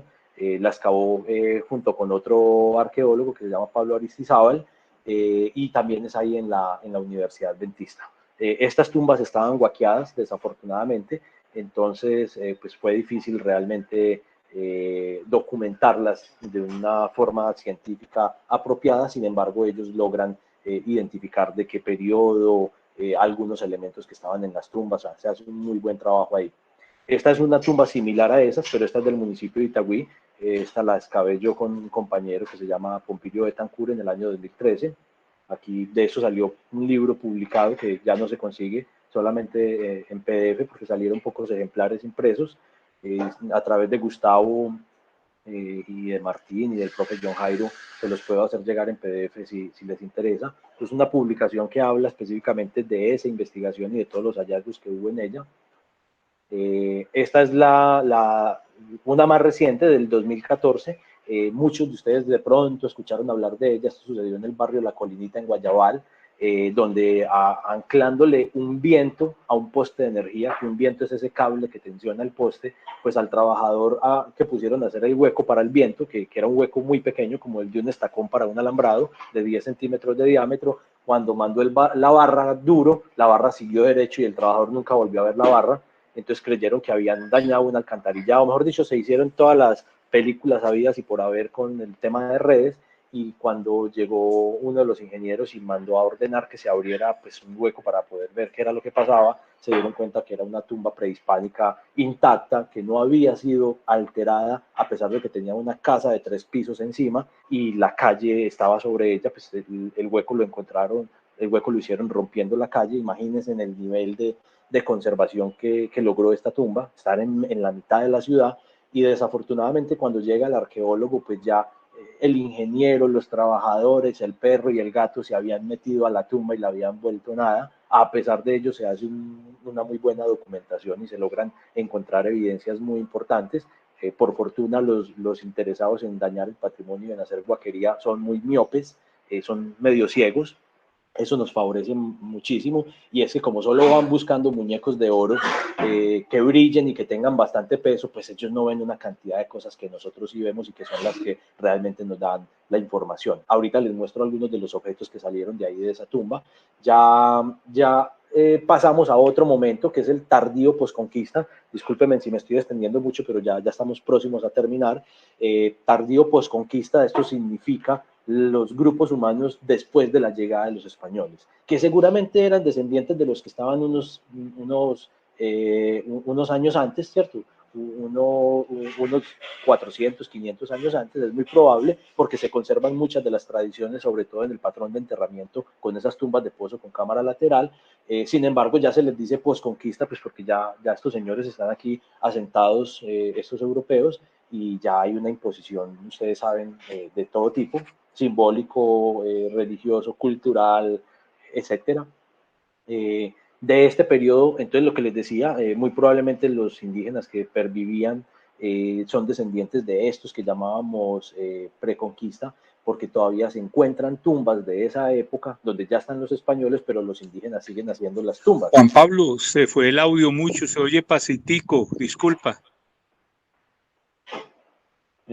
Bueno, ahí le puse más volumen, Javier, pero creo que puede ser el internet tuyo, porque por aquí me están escribiendo por el WhatsApp que se escucha bien.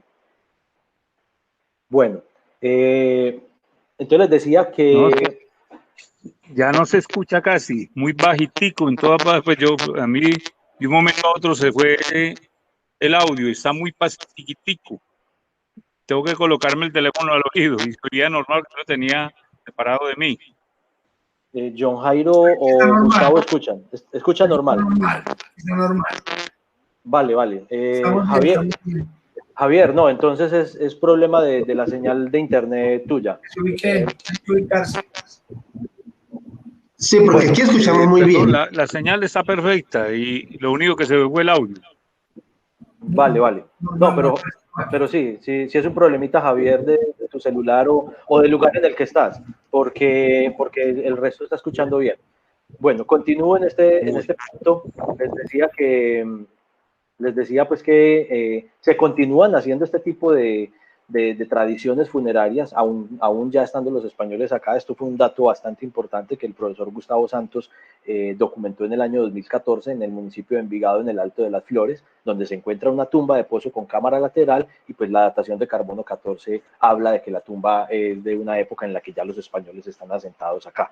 Básicamente es más o menos de 1650 la tumba, y pues los españoles están en el Valle de la Burrada desde 1510.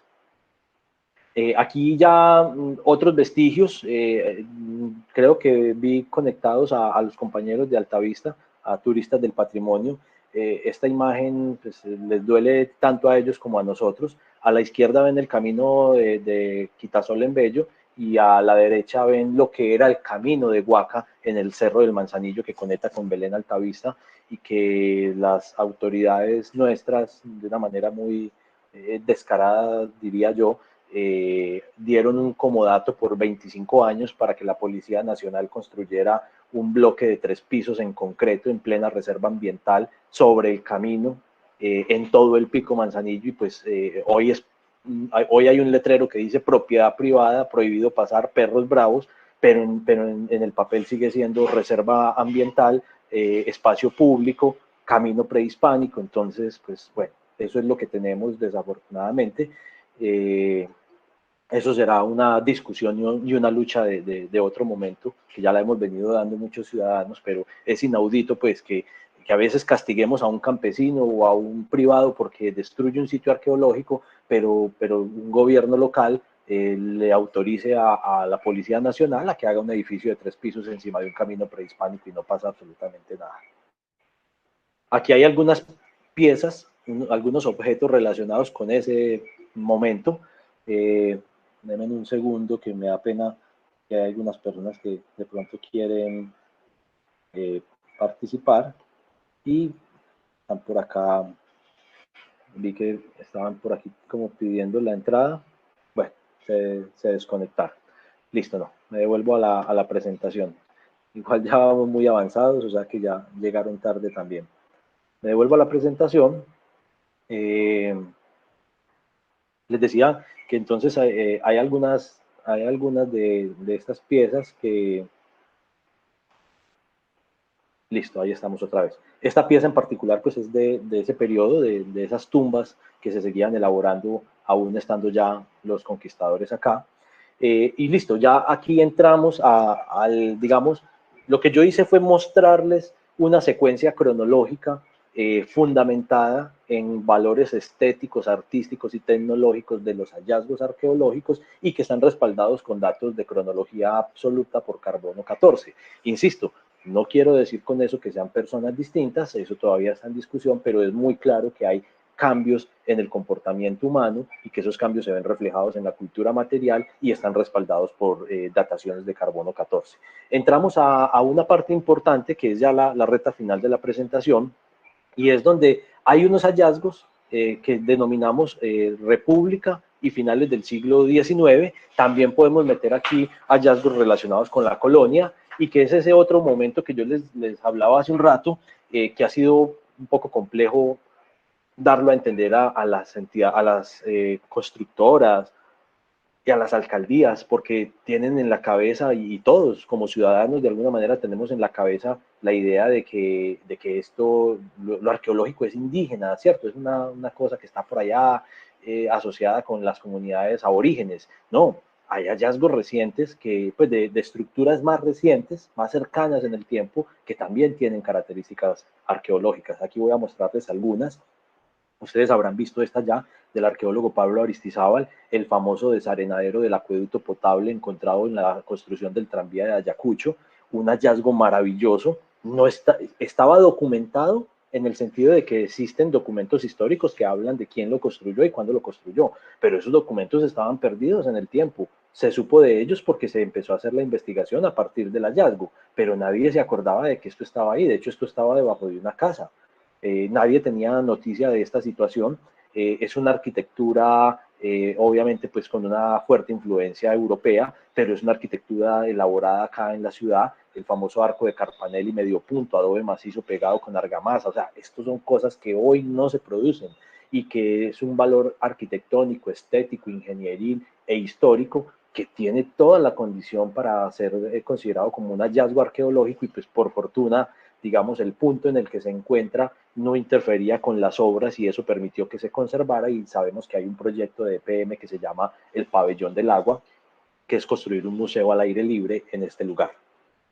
En ese mismo proyecto aparecieron otras estructuras como esta que ven. Esta es la cobertura de la quebrada La Palencia, así como esta, creo, por lo que he hablado con Aristizábal, que encontraron cerca de 8, donde son coberturas también en bóvedas hechas en ladrillo, en adobe macizo y pegadas con argamasa, que son hallazgos muy importantes porque esto ya no se produce en la ciudad. Además hablan de una época específica de la ciudad, de unos acontecimientos arquitectónicos, ingenieriles, del desarrollo y del crecimiento. O sea, eso es lo arqueológico. Lo arqueológico es poder hablar de cómo se ha generado, cómo se ha desarrollado la sociedad, cómo se ha desarrollado el ser humano en un territorio específico, independiente de la antigüedad y del tipo de material, del tamaño del material.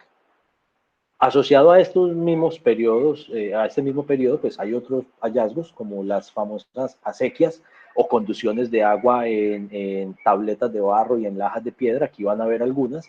Voy a pasar pues un poco rápido simplemente para mostrarles ejemplos. Estos son de distintos lugares del Valle de la Aburrá. Esta, por ejemplo, es de Bello, bastante bonita, por cierto, hecha totalmente en piedra. Muchas de estas acequias tienen unos acabados que denotan que son elaboradas para conducir agua potable. Otras también se evidencia por distintas características que son conducciones de aguas sucias. Aquí ven otras dos.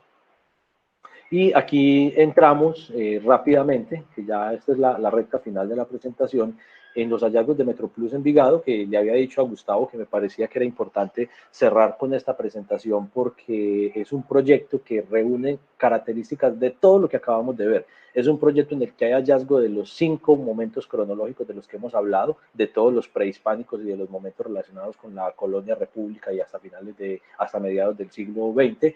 Es un proyecto que es en la ciudad, que es urbano, que no necesita licencia ambiental, o sea que a los ojos de la legislación actual no hubiera habido que hacerlo, y van a ver todo lo que pasó en ese proyecto, qué tal que no lo hubiéramos podido hacer. Entonces aquí arranco con algunas imágenes. Ustedes podrán ver, donde ven esas líneas negras, esas líneas de suelo negro, miren que sobre esas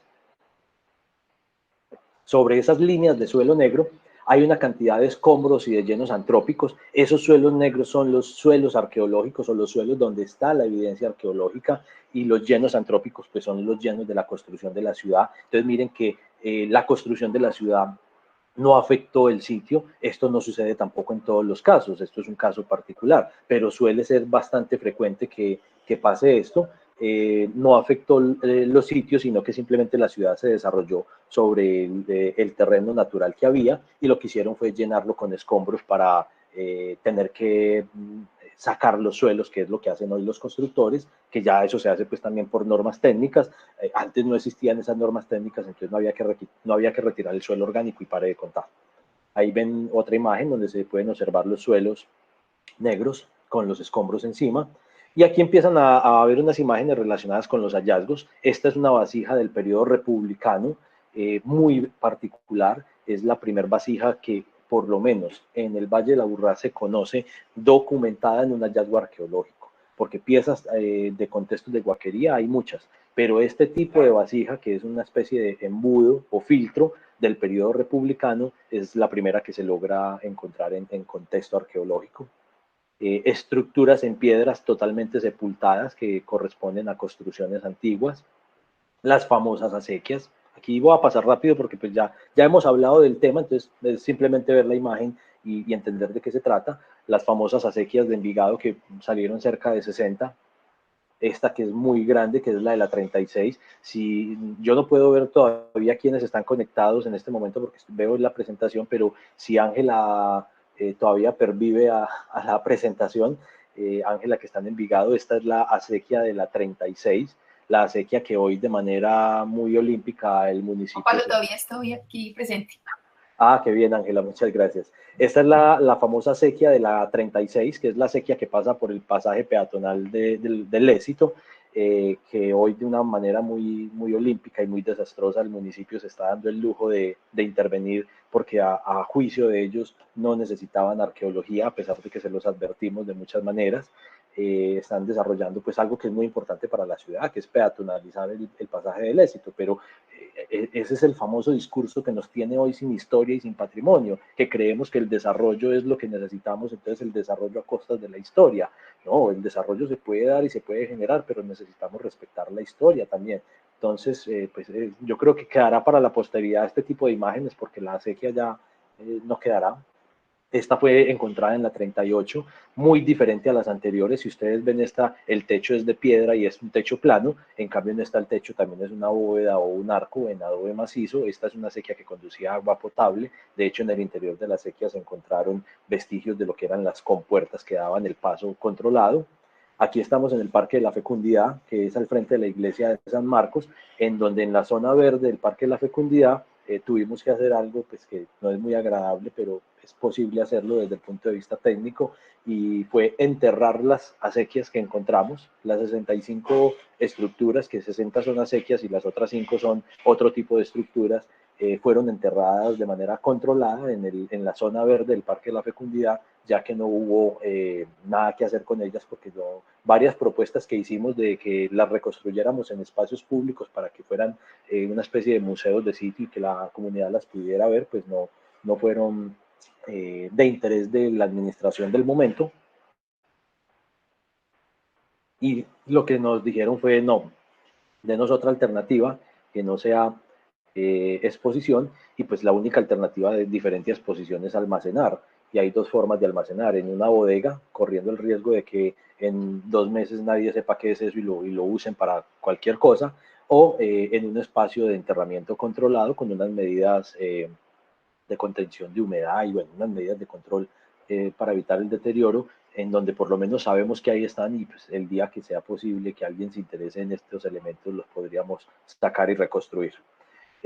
Aquí unas imágenes rápidas de lo que fueron los hallazgos. Ustedes podrán ver el mapa y unos punticos de colores dentro del mapa. Miren que los puntos están prácticamente en la vía y en las aceras, o sea, todo el corredor de la 43A tiene hallazgos arqueológicos de distintas épocas, todo el corredor de la 43. Aquí voy a pasar un poco más rápido.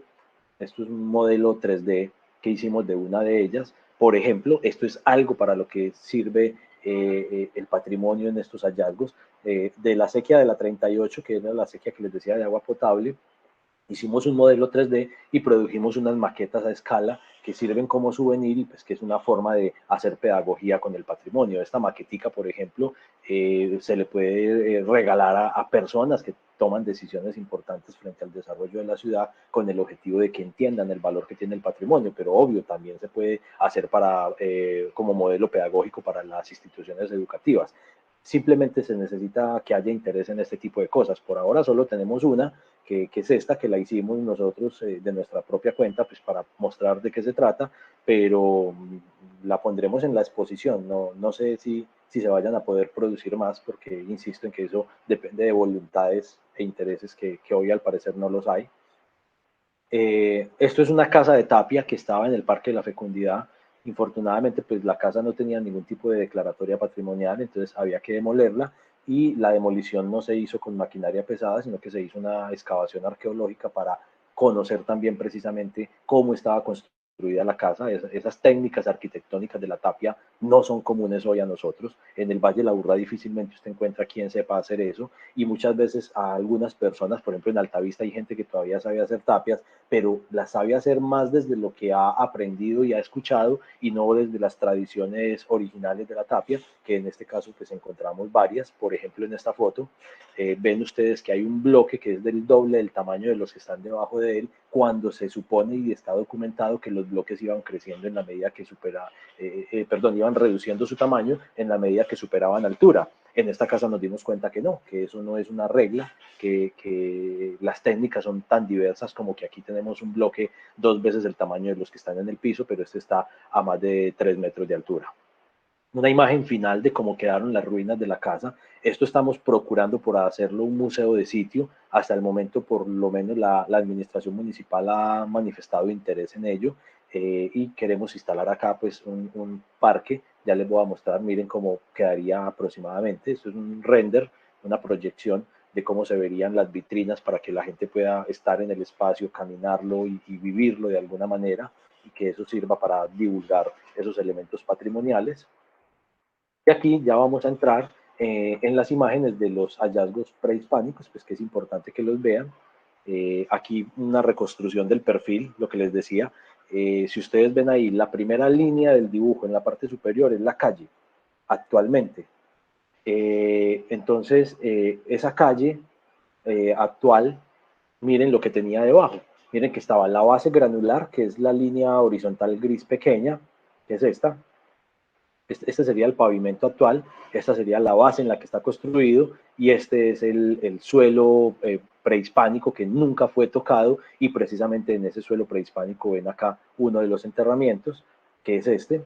Es una pieza maravillosa, una urna funeraria estilo fitomorfo, o sea, en forma de calabaza, que dio una datación de 2000 años de antigüedad, y pues en su interior tenía restos óseos cremados de un infante.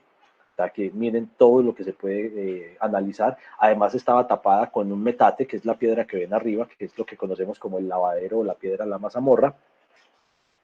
Es el nombre que le dan nuestros abuelos o nuestros papás. Nosotros los arqueólogos le decimos metate, pero ¿qué es eso? Es una piedra básicamente para la molienda, y por eso adquiere esa concavidad. En este caso estaba tapando la urna para que no sufriera pues tantas afectaciones, y efectivamente la dejó conservada durante 2000 años. Aquí tenemos otra que muestra claramente la importancia de la arqueología aún en contextos urbanos.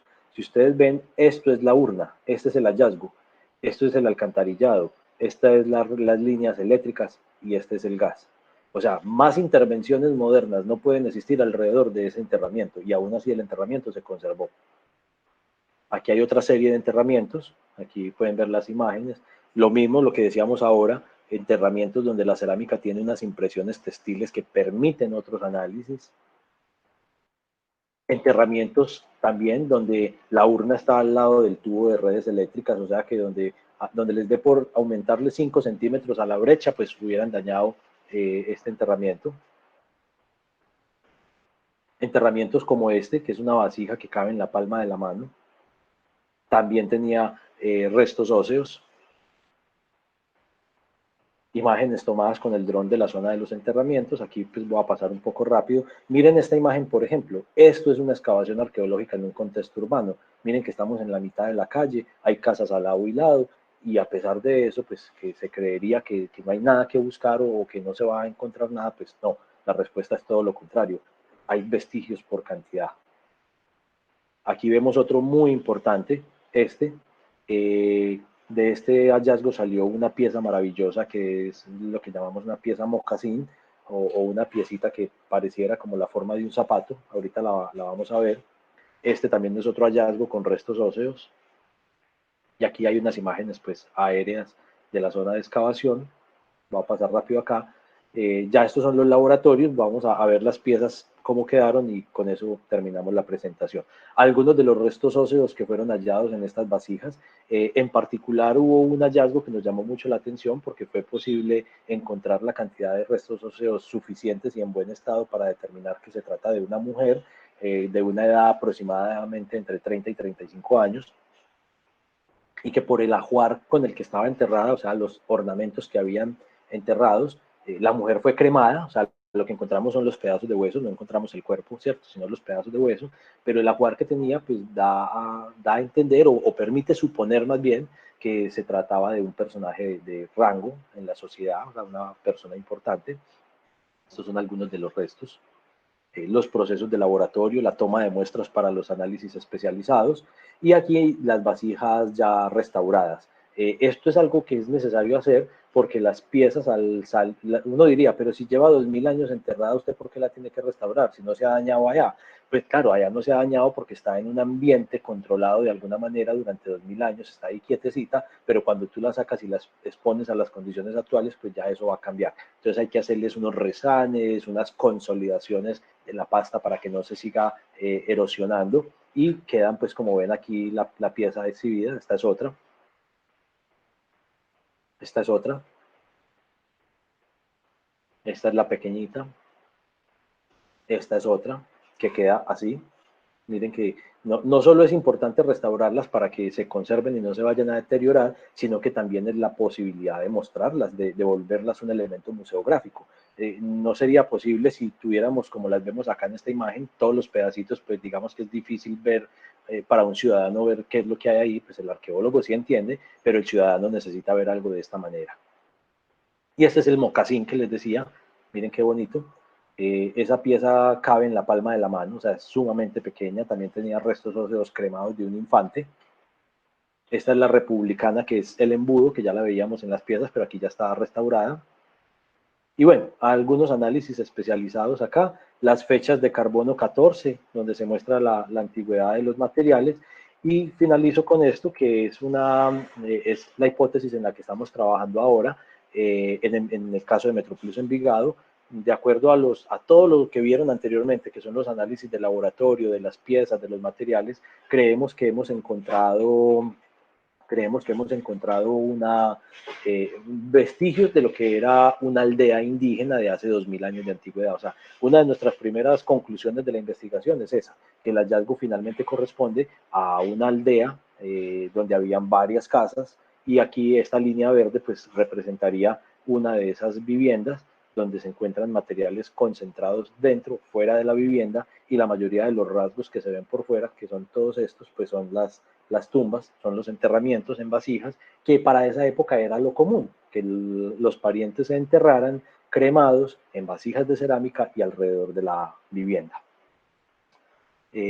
Bueno, Gustavo, creo que hasta ahí es la presentación pues, que tenía planeada. Veo que han escrito muchos mensajes en el chat.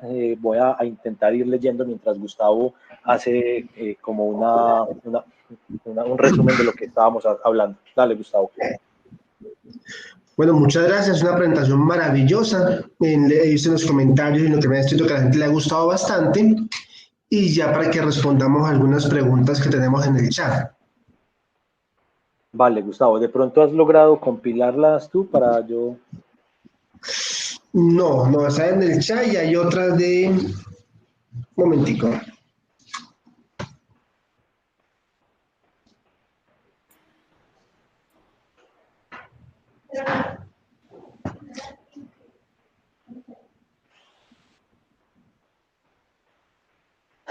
Ángela María dice que también que aunque está muy contenta, está pensando en la convocatoria de las 5. Tranquila, Ángela, que en esa estamos todos. Yo salgo de aquí también volado para allá. Pero ya vamos a responder las preguntas y con eso terminamos. Bueno, por aquí Esteban, estoy viendo una de Esteban, dice, ¿por qué se evidencia una secuencia de hallazgos en los periodos expuestos para el municipio de Bello? A ver. Porque se evidencia una ausencia, de hallazgos en los periodos expuestos para el municipio de Bello, teniendo en cuenta que en el Cerro Quitasol está el Camino a Corrales, que es prehispánico, hecho en piedra. Además, aún está en pie un sitio que era usado como lugar de culto y cuenta con existencia de terrazas, todo construido en piedra. Muchas gracias. Bueno, Esteban, te cuento algo puntualmente con Bello. Bueno, no solo con Bello, con la mayoría de los municipios del Valle de la Aburrá. La ausencia de hallazgos en Bello no se debe bajo ninguna circunstancia a que no hayan, ¿cierto? Eso es claro. Ya dijimos a lo largo de toda la conferencia que son más de 10.000 años de ocupaciones humanas en el Valle de la Aburrá, y Bello con toda seguridad fue un territorio muy clave porque es la puerta de ingreso del norte, por la zona norte al valle como tal. Entonces yo te podría decir más bien que la ausencia de hallazgos... Hay un micrófono abierto que se escucha muy fuerte, qué pena. Yo te podría decir más bien, Esteban, que la ausencia de hallazgos en el caso de Bello, al igual que en muchos otros municipios, se debe más a un factor de tipo administrativo. O sea, no ha habido control de parte de las autoridades locales para hacer cumplir la norma, entonces no se han hecho los estudios arqueológicos, los particulares y los privados que han desarrollado obras de infraestructura no han hecho los estudios arqueológicos porque no ha habido quien se los haga cumplir, y el mismo municipio, pues solo con decirte algo, la reciente reforma que hicieron en el parque, que es donde está la choza Marco Fidel Suárez y la biblioteca Marco Fidel Suárez, que es una zona de influencia directa de un bien patrimonial, no tuvo arqueología. O sea, el mismo municipio no hace arqueología en sus obras, entonces, pues, ¿qué vamos a esperar de los particulares? Pero básicamente es por eso, porque no ha habido un control. Por aquí vamos a ver si hay otra. Pregunta Andrea Zapata que si hay conocimiento de algún hallazgo en el municipio de Copacabana. Claro, Andrea, muchísimos. Tendríamos que hacer otra conferencia para hablar solamente de Copacabana. De hecho, podríamos hacer una conferencia de cada municipio y nos tomaría toda una tarde. Yo te invito más bien a que de pronto por interno o a través de Gustavo o de quien te haya invitado a la charla de hoy, pues nos pongamos en contacto y miramos qué información te puedo proporcionar del municipio de Copacabana, de lo que se ha hecho, que sigue siendo, igual que en el caso de Bello, muy poco comparado con lo que legalmente obliga la ley. O sea, en Copacabana ha pasado exactamente lo mismo. Se han destruido cantidad de sitios arqueológicos porque no ha habido quien haga cumplir la norma. Dice Faudil Alzate que en Santa Elena, en el Parque Arví, valiosos yacimientos arqueológicos, pero se tiene indiferencia estatal y vandalismo. Claro, eso ya lo decíamos ahora, Faudil, estamos jodidos con esa situación, somos muy pocos los que realmente vemos que esto es importante y que tenemos que cuidarlo, desafortunadamente. Bueno, Nuri por aquí nos está felicitando y dice que en Guarne también hay hallazgos, pero falta estudiarlos. Claro que sí, Nuri. Prácticamente es una zona que no se ha explorado mucho. Y Miguel Alberto dice que, pues, un comentario, además de la exposición, todos los ciudadanos de nuestra propia práctica a generar conciencia y a unir fuerza para enderezar los desastres de este modelo de desarrollo y mal llamado progreso. Bueno, Miguel, creo que estamos muy de acuerdo en ese comentario. Claro, tenemos que trabajar más unidos para esas situaciones. Gustavo, no sé si tú tienes algún otro comentario por ahí que te hayan dicho. O si alguien de los que estaban conectados pues quiere hacer algún aporte o alguna pregunta. Sobre la tumba de Cancel allá en el Escobero, quisiéramos como conocer un poco más la historia de esa tumba de Cancel, si tienes la documentación. Sí, no tengo pues no la tengo en la foto, no la tengo aquí en la presentación, pero claro, efectivamente, de hecho yo estuve presente en el hallazgo o en parte de la excavación cuando eso estaba pues de estudiante, y estuve algunos días ayudando allá al profesor Gustavo Santos, que fue quien se encargó de esta excavación. La tumba de Cancel es algo muy particular porque hasta hoy sigue siendo, eso se halló en el 2006, en un proyecto urbanístico que se llama Álamos del Escobero, en Envigado, y vuelve y juega. El proyecto urbanístico se estaba desarrollando sin ningún estudio arqueológico. La tumba de Cancel se la debemos a un antropólogo que se llama Jorge Restrepo, si no estoy mal, que era vecino del predio y que estaba pendiente de las máquinas, y un día cualquiera vio que la máquina paró porque destapó algo y él se metió casi que pues a la fuerza, se metió y vio que era un hallazgo arqueológico y pues inmediatamente llamó a las autoridades. Si no, ni siquiera nos hubiéramos dado cuenta de eso. Y es un hallazgo muy particular, pues desafortunadamente se hizo sin que se estuviera haciendo un control arqueológico, aunque luego se logró hacer una buena investigación, pero es un hallazgo muy particular porque hasta el día de hoy sigue siendo el único enterramiento de Cancel reportado en Antioquia. Hasta el momento, o por lo menos de los que ya se tiene publicación. Es probable que algunos colegas tengan ya por ahí algo para mostrar y que hayan encontrado cosas similares, pero un enterramiento primario, o sea, de un cuerpo humano completo, dentro de una estructura hecha totalmente en piedra, que es a lo que denominamos precisamente tumbas de Cancel, es el único que se conoce hasta hoy, publicado en todo el departamento de Antioquia. O sea, que es un hallazgo maravilloso en términos científicos, en términos culturales, que por fortuna pues se logró rescatar, digamos, a buen tiempo, aunque hubiera sido ideal haber podido hacer la investigación desde el principio. No obstante, se logró hacer un muy buen trabajo de investigación por parte del profesor Gustavo. La tumba hoy está, esas son las contradicciones. Desafortunadamente hoy la tumba no está exhibida, están exhibidos los restos óseos, pero en una réplica de la tumba, que no es lo más adecuado. Pero es un tema de espacio. O sea, en estos momentos la Sala Museo Arqueológica de Envigado no tiene las condiciones logísticas para exhibir la tumba original. la sola tumba ocuparía más de la mitad de la sala de exposición. Entonces, pues ahí viene es un llamado para los habitantes de Envigado que están conectados acá, algunos de ellos como John Fabio, por ejemplo, que es funcionario. Pues hombre, hay que insistir hasta que la alcaldía entienda la necesidad de que el Museo de Envigado tenga un espacio más digno en términos logísticos y que se puedan hacer otras cosas en él. Eso es lo que les puedo contar por ahora de la tumba pues de Cancel. Invitarlos a que lean el informe, porque se queda uno corto en palabras para describir lo que se halló allí. Estoy por aquí leyendo algo de John Jairo. Sí, Juan ¿quién? Pablo. Dale, Javier. No, hacer una pequeña reseña sobre esa tumba de Cancel. Ese día que lo descubrieron, yo solía subir a caminar con una perrita que tenía que llamaba Luna, que ya murió.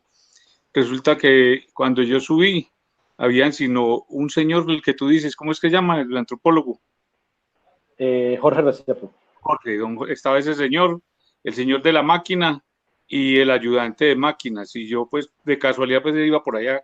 Yo hacía esa caminata y me tocó, no, simplemente podía entrar porque en el momento no habían cercado ni nada. Eso se dio como media hora después de que yo estuve allá. Y pude arrimarme hasta donde estaba la tumba ya metidita en esa barranquita donde la encontraron. Y no sé por qué no se quedó como nada, o qué hay en el momento hecho para ese recordatorio donde estaba esa tumba, o eso todo quedó bajo la urbanización. La otra es que la perrita era oliendo esa tumba, la olía y pues nadie nos dijo nada porque no habían dolientes. Creo que tengo unas foticos, yo a ver si las consigo para decir, te las paso por ahí algún día. Fue muy importante ese día, pues nosotros, varios caminantes fueron llegando, fuimos los caminantes los que estuvimos ahí primero con ese señor que usted dice y el maquinista. Claro. En cuanto a lo de la parte museal, recuerda que desde octubre yo pasé una carta al consejo solicitando lo que tú tenías en los que encontraron en lo de MetroPlus. Esa carta fue leída en el consejo pidiendo a todos los concejales que, hombre, se apersonen un poco más de la situación, que fueran a visitarte, que fueran a ver los hallazgos allá en el CIPAC que tú tienes. Y eso nadie puso atención, no sé por qué tanta desatención en el municipio.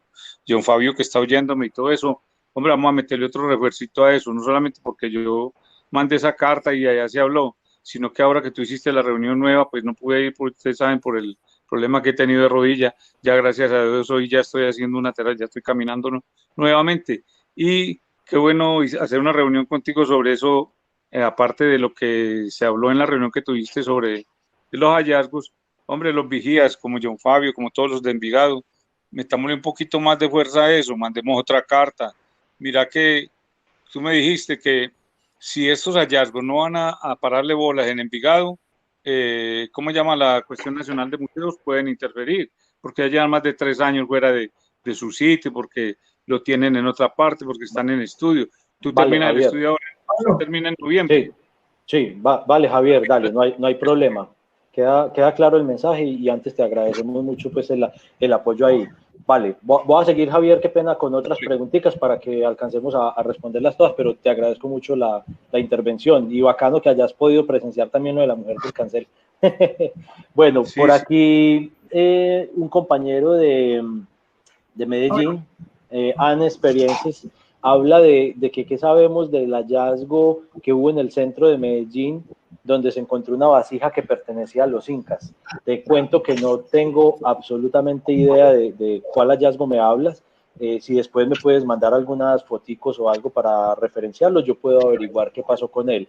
Pero hasta donde yo tengo noticia, no tenemos ninguna evidencia documentada seriamente, ¿cierto? Porque pueden haber interpretaciones de todo tipo que le digan a uno que hasta los egipcios estuvieron en Medellín. Hasta donde yo sé, sí, como profesional, no tenemos ninguna evidencia documentada de temas incas en Medellín, pero es posible que haya alguna información que no conozca, claro, obviamente. Si te comunicas, de pronto te puedes comunicar con los arqueólogos de Medellín que hicieron 20 excavaciones en el centro de la ciudad, patrocinado por EPM. Con ellos puedes... Con ellos puedes, Pablo Aristizábal. Porque creo hace un año y medio estuvimos en un seminario donde él expuso y mostró todos los hallazgos por parte de EPM en el centro de la ciudad y nos mostraron esa vasija. Entonces, por eso es como la pregunta, a ver qué más se ha descubierto acerca de esa vasija. No, ya sé de cuál me hablas. Ese es el trabajo de Pablo Aristizábal en el proyecto de Centro Parrilla y Tranvía de Ayacucho. Ya sé de qué me hablas. Y no, pero no es que la vasija sea inca. Lo que ellos están planteando en el informe, que de hecho el informe ya existe, pues, es que la vasija era usada para ciertos procesos rituales muy parecidos a procesos que se hacían por parte de los incas. Pero no es que la vasija tenga origen o relación tecnológica con lo inca, no, es un asunto pero de la funcionalidad que se parece, o sea, lo que hicieron fue un análisis comparativo. Bueno, Martín nos dice por aquí que nos hable un poco de la morena. Martín, creo que no nos va a dar tiempo para hablar de la morena hoy, déjame, yo miro otras preguntas y pues bueno, si logramos hablar un poquito lo hacemos. ¿Qué pasó con la chimenea que se demolió en días pasados en Itagüí? Pregunta María Cristina Alzate. Pues María Cristina, tú lo dices en la misma pregunta. ¿Qué pasó? Se demolió. No pasó absolutamente nada más porque desafortunadamente no hay interés en ese tipo de situaciones. No pudimos hacer nada. Hasta el mismo Ministerio de Cultura dijo que no era patrimonio. El Instituto de Cultura dijo que no era patrimonio. Pues entonces imagínate, si las autoridades nacionales y departamentales dicen que no es patrimonio, pues ¿qué puede esperar uno que haga la empresa privada? Que proceda a demolerla, y eso fue lo que hicieron desafortunadamente. Dice por acá Turismo, que cree que los vigías deben jugar un papel importante. Claro que sí. Johnny, excelente, y no olvidar nuestro origen. Bueno, sí, me disculpan que no los lea a todos, pero estoy buscando preguntas. Los que nos han saludado y felicitado, les agradecemos mucho también. Bueno, creo que, dice Juan Pablo Roldán, en esas chimeneas había un nido falco femoralis. Creo que sí, es correcto. Allá en la obra hay un biólogo que se supone se encarga de esas cosas, de esos temas ambientales. Luz Estela, buenas tardes. Ante todo, ligado. Perfecto, gracias Luz Estela. Sería genial hacer otra charla, dice Martín. Con toda seguridad, Martín, podemos hacer otra, claro que sí. Y bueno, Gustavo, no veo más preguntas hasta el momento. Pablo, Pablo, yo quería aportarle algo y es lo siguiente, pues la charla muy importante. Nosotros lo que queremos es a partir de la red de vigías del patrimonio Antioquia, donde aquí nos están hablando, tenemos que unirnos en todo esto para que no suceda lo que sucedió con las chimeneas en Itagüí, para lo que está pasando con los caminos ancestrales y demás. Es que creemos que deben crearse unos centros de interés. Debería haber un centro de interés de arqueología, de historia, donde después, así como lo ha hecho el compañero Gustavo con la parte ambiental, empiece a darse esa oportunidad para todos los encarretados con este asunto de la arqueología y tengan otro tiempo de reunirse. Me parece que son muchas las preguntas que habría que hacer en este momento, pero os invitamos a hacer lo que dijo el compañero Gustavo, y es crear una red de esos centros de interés para que se siga trabajando, y luego todo eso llevarlo a la red de Vigías Antioquia, donde nosotros ya vamos a tener el cúmulo de propuestas que hay para presentar al Ministerio, para presentar al Instituto de Cultura y Patrimonio de Antioquia.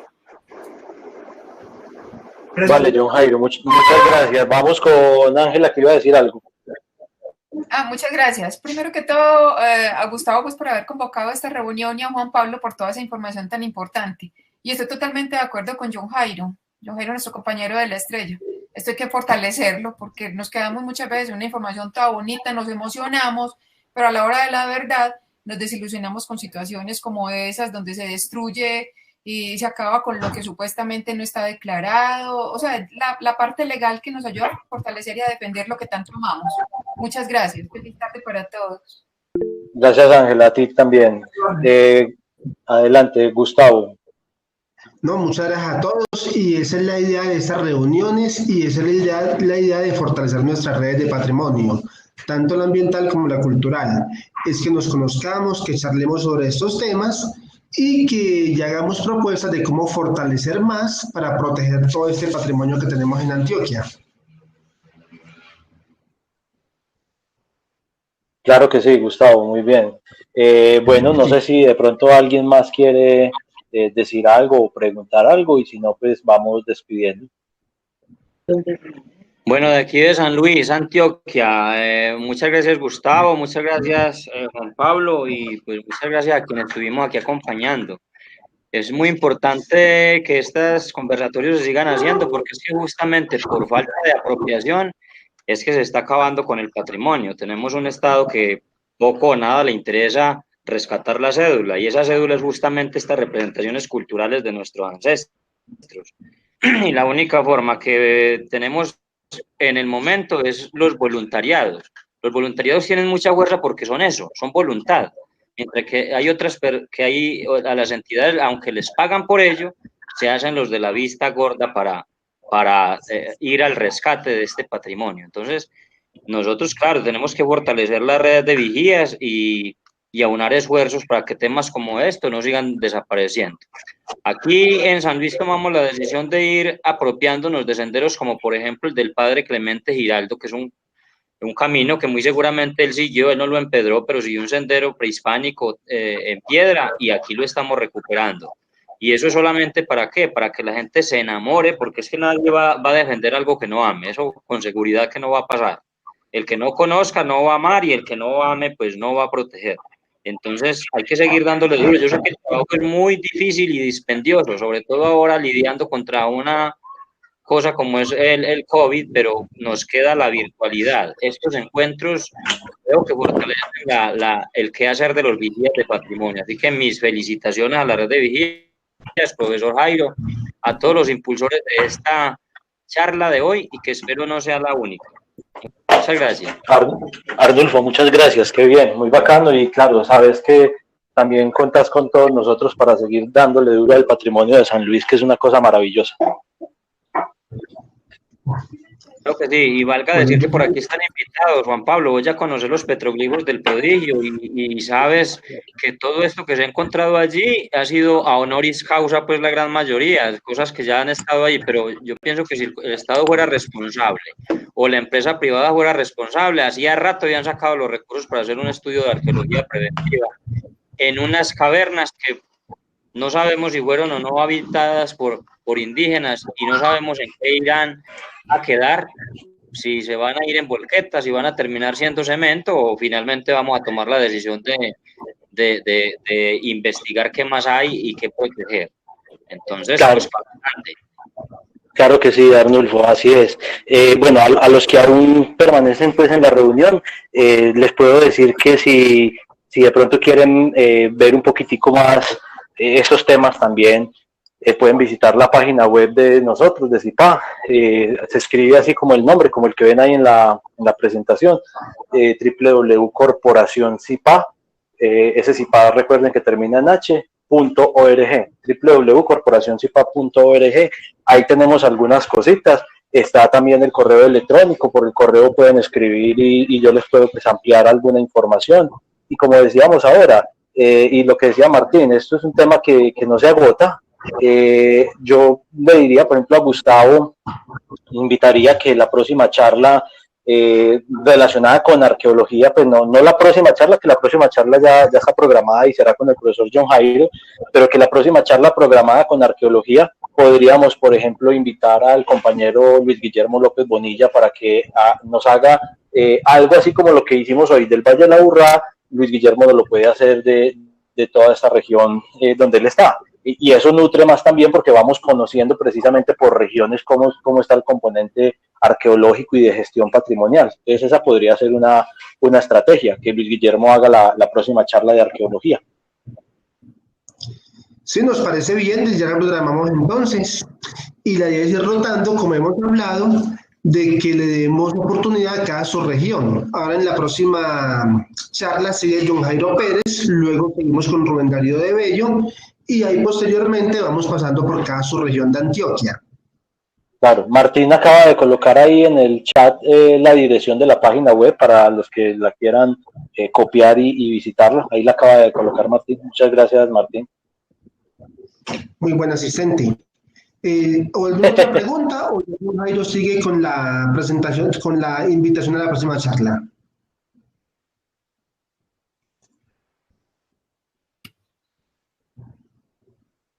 Listo, entonces démosle con John Jairo. John, hacer la invitación entonces a la charla de la otra semana, por favor.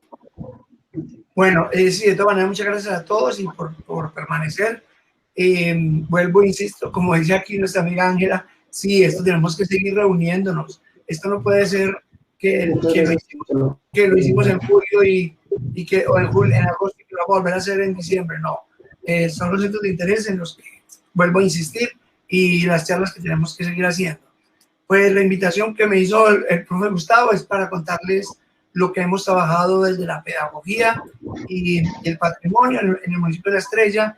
Entonces, esperamos vernos el próximo domingo para contarles lo que hemos venido haciendo por el patrimonio, sobre todo ese legado que hay que entregarle a los niños y a los jóvenes para que ellos se vayan empoderando y vayan ocupando la posición que deben ocupar en este momento, y es liderar procesos a futuro para nuestros pueblos y para el planeta. En este momento hay que hablar del planeta porque uno de los objetivos de nosotros con los niños es que tenemos que abrazar el planeta.